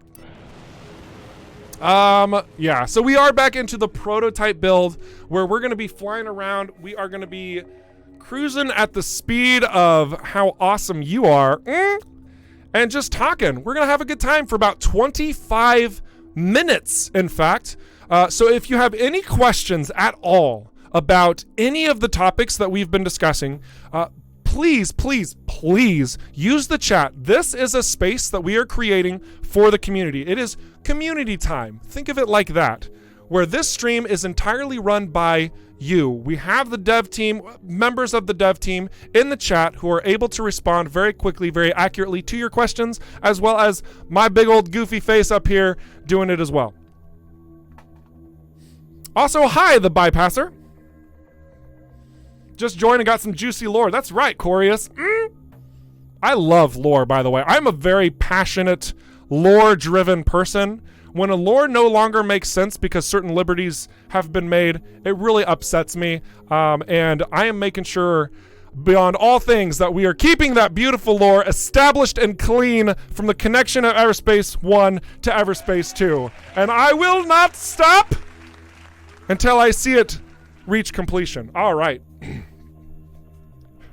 Nerd. Primal Lord, I love you so much. Oh my gosh. Want to see combat and sniper drones in action. Oh my gosh. But when I'm pulling up the build, it keeps crashing on me, Michael. Oh, I can't even get into any of the commands. It's just straight up crashing on me. I could try, but I'm a little scared. I'm a little scared too. So let's just talk about some things, if that's cool with everybody. I'm looking through chat to see if there's any other elements that we have missed. But no, Michael, believe me, I love your idea. I want to do that.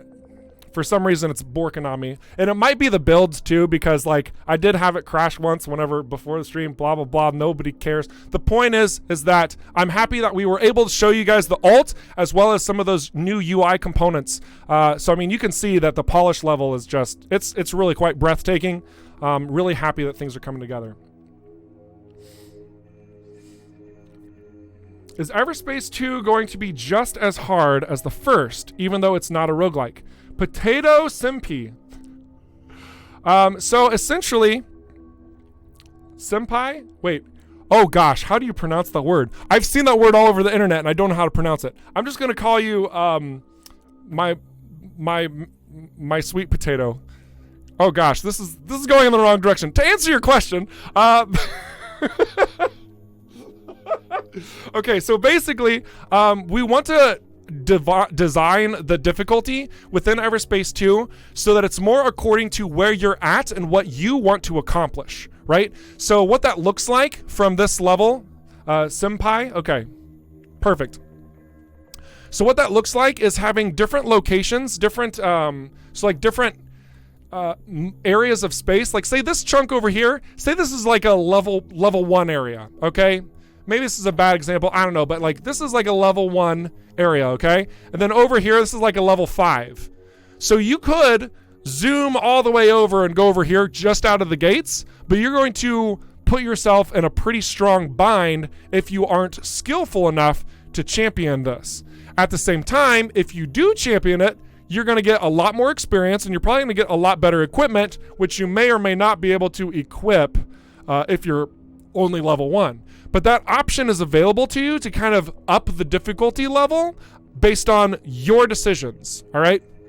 Through that, though, we are trying to maintain some level of consistency through the story so that it never overwhelms the player, but it's also never underwhelming either. So if there's a moment where it's just become a little too difficult for you, you go on some side quests, you pick up some jobs, you return to those main campaigns, and then you are able to champion it, right?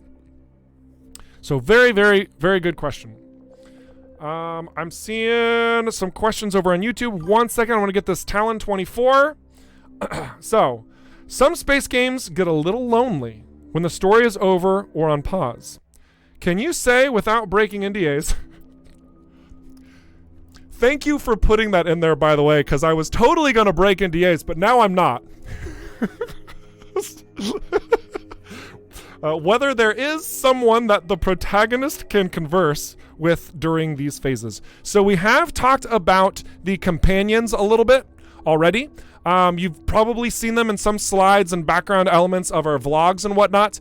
I can't say too much on the companions, but I did reveal a little bit of information at PAX East in some of the interviews. Nothing that hasn't either been said before or hasn't been expanded upon.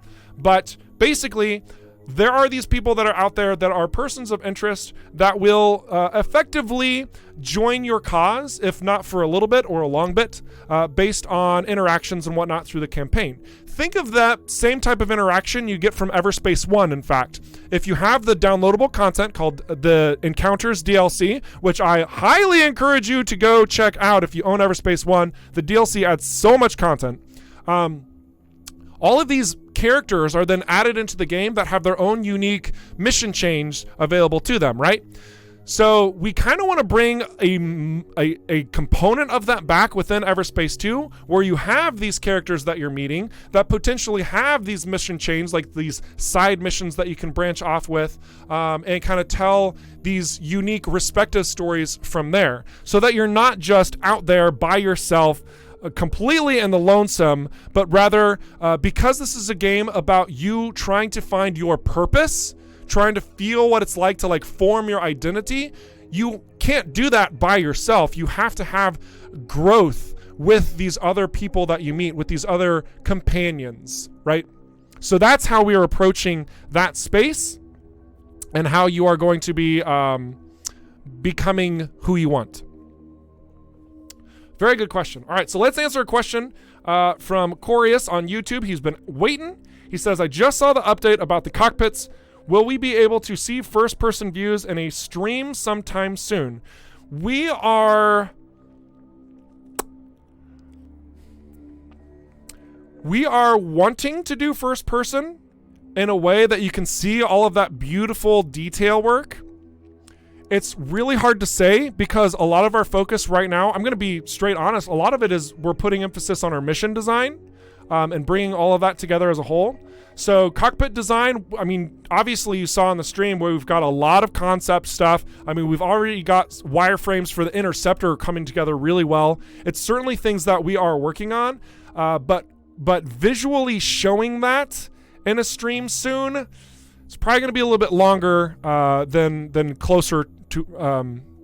It's going to be a while. That's what I'm trying to say. It's probably going to be a while, as opposed to something that's going to be around the corner. But that being said, the moment we're able to show that, I can assure you, we're all going to be like, yes, let's show this. It's so good. It's so pretty. It's all working. And it's going to be a fun time.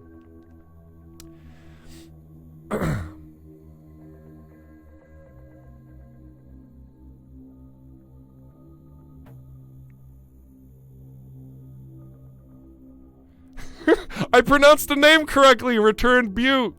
Oh my gosh, that's wonderful. Excellent.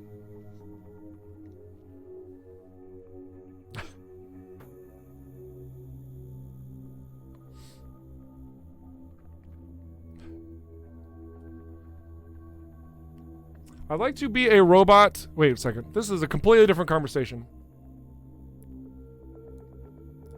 62 cents. Here we go. When streamlining levels, you take into account how they could potentially fit with content creators, like optimal level length. When streamlining levels, do you take into account how they could potentially fit with content creators? So that's an interesting question because we're not looking to make the game for content creators specifically. Like, we're making to look them for all types of gamers, right? So through that, like, we want to make optimal level length and the level design according to anybody to dive into, whether it's a seasoned veteran of simulation exploration to somebody who's first diving into an arcadey space shooter, but still complementing those play styles accordingly, whether it's fast-paced guns a-blazing or slow-moving exploration progression. So that's how we're kind of approaching the streamlining process to our level design to reward both styles of play.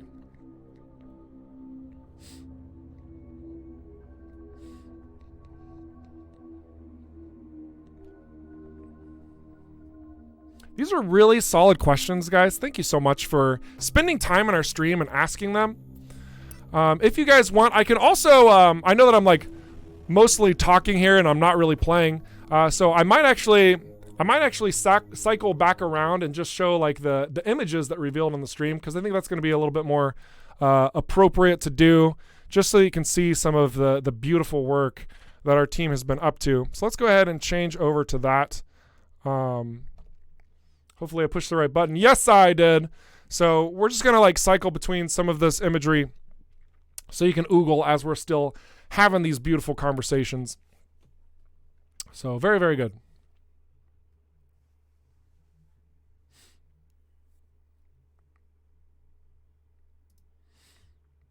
Is it May yet? No, Prime Lord. Sorry, it's not May. How much content? Oh, wait. Actually, I missed a question. Are you looking into Twitch integration? So, Prime Lord, there's a lot of conversations that would have to happen for something like that to come together. The long and the short of it is that I don't think we would be opposed to it, but we are also a completely offline single-player game. So, there's a lot of details and what that looks like behind the scenes and how we would have to create something like that. Again, we're not opposed to it. It's definitely not something that we're like actively working on. But it's definitely a fun idea. I think that there could be something neat behind that. It's definitely something that still needs to be internally discussed as well.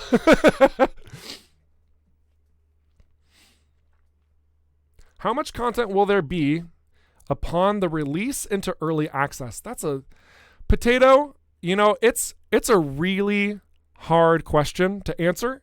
Even if I did have the exact answer, I don't even know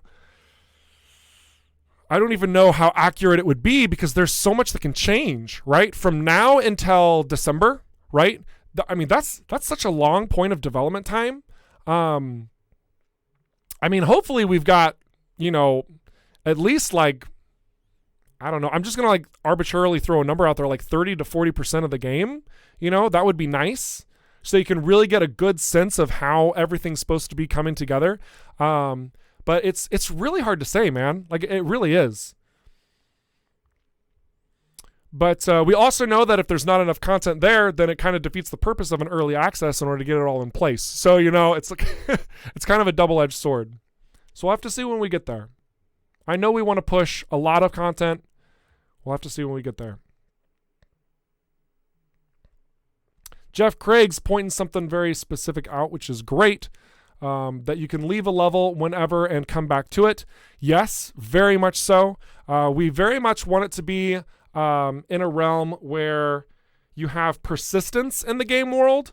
So that like if you destroy a base and you come back, the base isn't just magically back, right? We want different effects and different factions to kind of have interplay in these different locations as much as possible from a simplified perspective.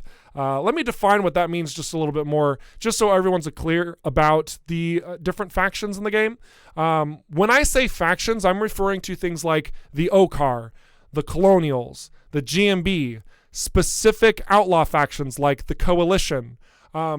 Each one is going to have their own flavor. Each one's going to have their own sort of way they handle sort of things. And there might even be some internal conflict with certain factions, like the GMB, for example. There could be certain parts of the GMB that are far more noble than other ones in a different part of a system that are much more corrupt. But with all of these different accounts and all of these different characters that you're going to be running into, we're not trying to make like an insane number of like faction advantages and disadvantages that are growing and shaping. And you have to go buy that ice cream cone for that gym fellow so that you can up this much to get that secret mission to do this task. Like we're like keeping it pretty simple. Like you blast them, your reputation goes down. You complete a mission for them, your reputation goes up. Lasting effects based on your actions to them in certain locations will definitely take effect. It keeps it streamlined so you can keep going through blasting things to your delight in an arcadey space shooter while collecting a bunch of loot without needlessly complicating it, adding all of these ridiculous systems to the back end that you have no need to do research on and try to track.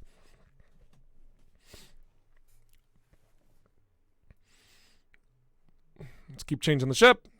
Look at that one. I love that one. I love that ship so much. Friends and enemy ships get names. No offline. You can see, oh, it's Samuel from GMB, or oh, look, it's the famous outlaw 10 Fingers Johnny.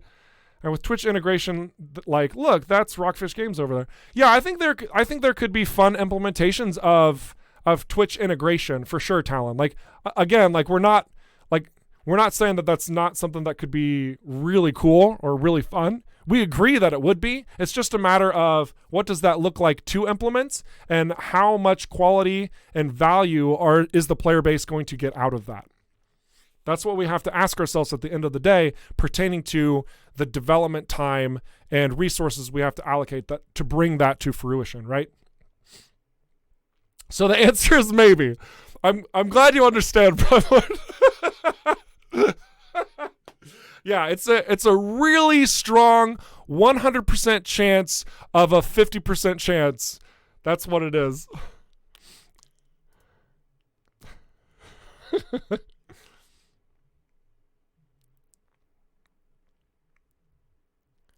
Stella Navis chanting over there, "We want more!" Oh, dude, let me tell you what, you preaching to the choir.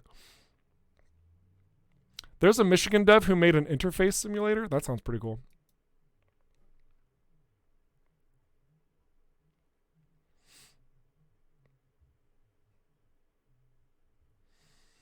Is this Everspace 2? Yeah, these are images from Everspace 2, Death Rex. We're showing the detail work that we've improved upon with the ships at this point in time. So yes, you are in the right spot, sir.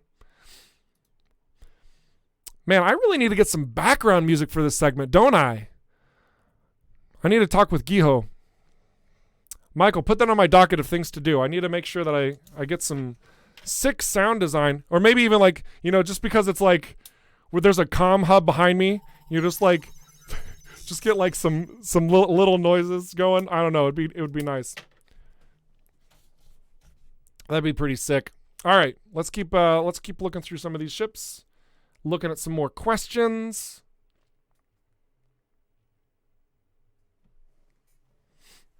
Okay, so T3 Cube has a complaint and then a question. So I'm already digging the complaint because it's already been fixed. Ha! So let's talk about it.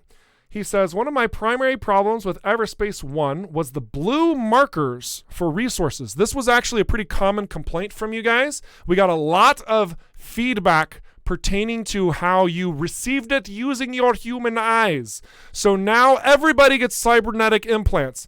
No, wait, no, that's not our solution. So basically, what we're doing now is we're using outlines to all of the indicators. So if there's a light source, you see the dark outline. If it's really dark, you see a bright outline. If it's a mix of colors, you see a unique color. Various things so that it's very easy to see these different indicators that are out there in the game world.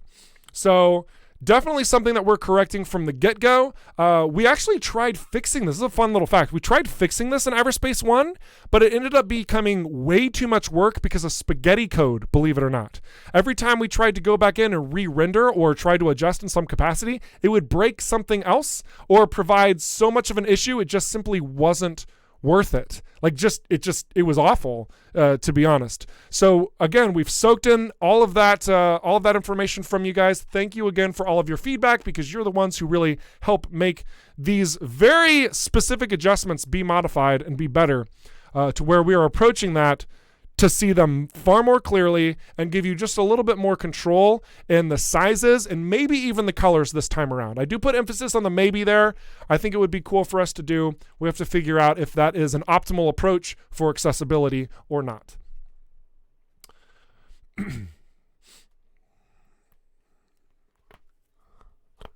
Oh, I hope that microphone caught that. That felt so good.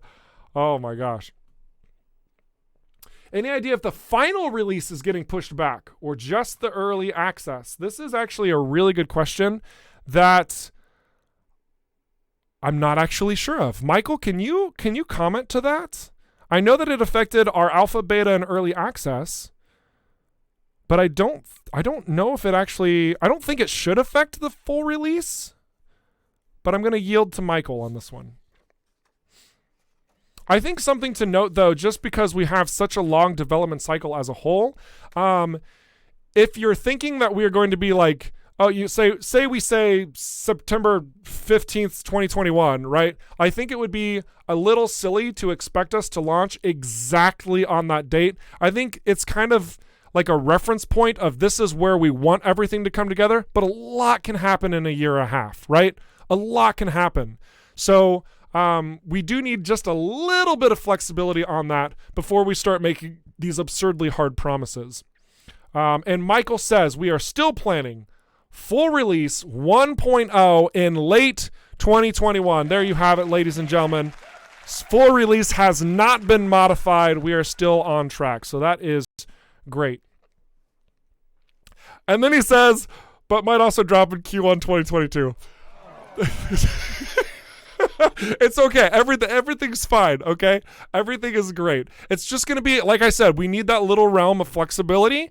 There could be a lot of fantastic feedback from early access. Like, that's why we do this, right? That's why we do this early access routine where you're providing all of this rich content based on the content that we've provided, and it builds this massive game world. It adds so much more to the gameplay. Like, it's just such a satisfying addition to that. This helps everybody. So we're obviously not going to get stuck in content creep hell for like 10 years.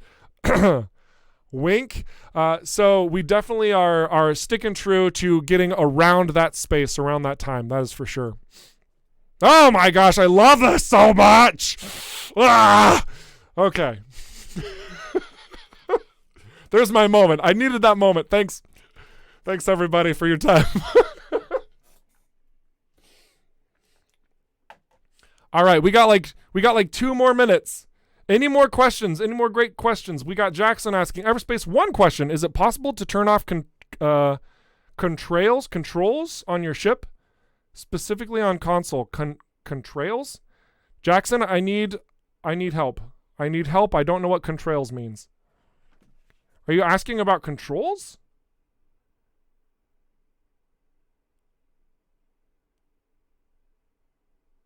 Condensation trails?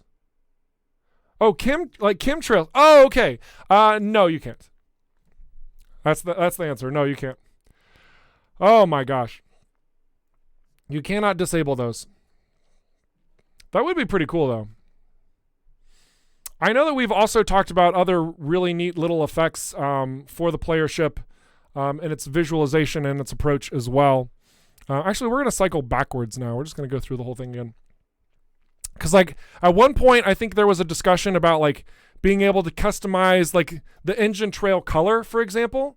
This is a possibility.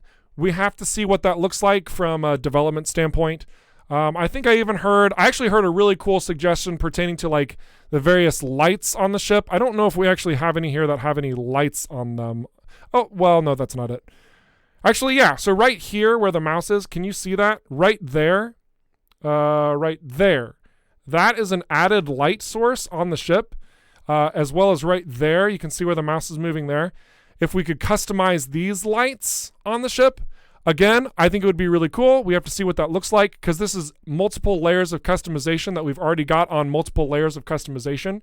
So, but I think that, yeah, I mean, it's definitely things that we have been thinking about. It's definitely things that we are considering. So thank you for raising that up for us to consider. Let's see, anything else?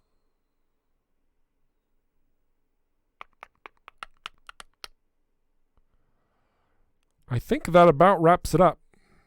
Will there be other AIs in the game as NPCs? Talon 24? That would be pretty dope, wouldn't it?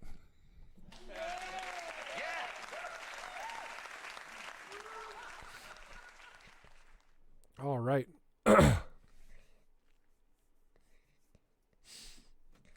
What about graphic settings? What about them? What about the graphic settings? Did I miss it? Did I ghost you on accident? I swear I didn't mean to. Fizzle over on YouTube asks a question. And this, I think, is going to be the last one And then we are going to have to move out of here. But don't worry if I didn't get to your question out there. It's not because I don't like you. It's actually because we just run out of time. So definitely be sure to join us over on the Discord right over here. It's a wonderful, good time where you can chat with us basically at any point where it can sit in our PMs and we'll respond when we have the moments or discuss it amongst other fellow space nerds for all of that absolutely glorious good times to have. So Fizzle asks, he says, can you fly around the entirety of a planetary body, or is it just a couple set landmark areas that are rendered as you fly down into Atmo? So the straight answer to this is basically you can fly around specific locations of planets. Otherwise, oh, whoops, I hit the wrong button. Otherwise, we would have to handcraft an entire planet. And by an entire planet, I would say multiple entire planets, because there are multiple solar systems with multiple planets, right? That is just an absurd amount of work that we're not even going to begin going with, okay? We could do procedural generation to planets, but then it doesn't have meaningful characteristic level design and landmarks that are going to be really hard to explore to really be rewarded by that. So by being intentional about handcrafting our environments means that everything is more rewarding through the course of exploration and discovery.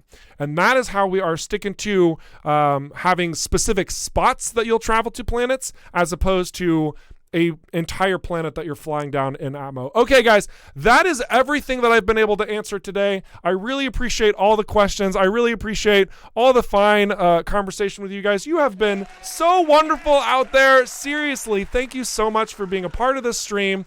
It really means a lot to us. So I am going to throw this scene back up on screen yet again, just to briefly talk about it, since it is really important. We do have that Discord. You can dive in on that at basically any point in time and chat with us. It's a really good space. Also, if you are a Kickstarter backer, PM me specifically.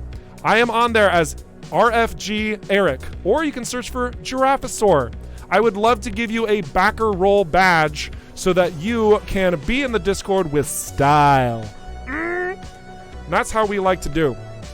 So definitely let me know through a PM. All you have to do is send me your email, and I will verify it promptly. All right, last bit of things to know is that we have Twitter. And that's at Rockfish Games, as well as Everspace_game, where we make a lot of announcements and we respond to a lot of your questions and comments as well. And then finally, which will be updated soon, I'm going to say Shuzan's on it. Isn't that right, Shu? Where we have our link to not only Twitter, but also to YouTube, where you can be invested in these wonderful, wonderful streams where we all have a really good time. All right, ladies and gentlemen, it has been an absolute blast to be your community ambassador. I hope that there are many more years to come. We're going to end with this nice orange cockpit interior because it's the best color forever. And seriously, just thank you for being a part of this community. This is absolutely my favorite community to be a part of. You are so vibrant and full of life with all of your posts, with your fan content, with how you engage in these discussions. Yeah, we harass people from time to time, but it's always like playful. It's always healthy. Seriously, you guys, it's been an absolute freaking pleasure. So next week we are going to have just kind of a standard Everspace 2 stream where we're just kind of covering all the bases. And then we're going into our regular formula after that, where every 2 weeks we'll have a little bit of stuff behind the scenes to show you, and then have a big package delivery of awesomeness within our monthly updates. So seriously, thank you so much. It's been a blast. And don't stop being awesome. I won't stop being Eric. Toodles!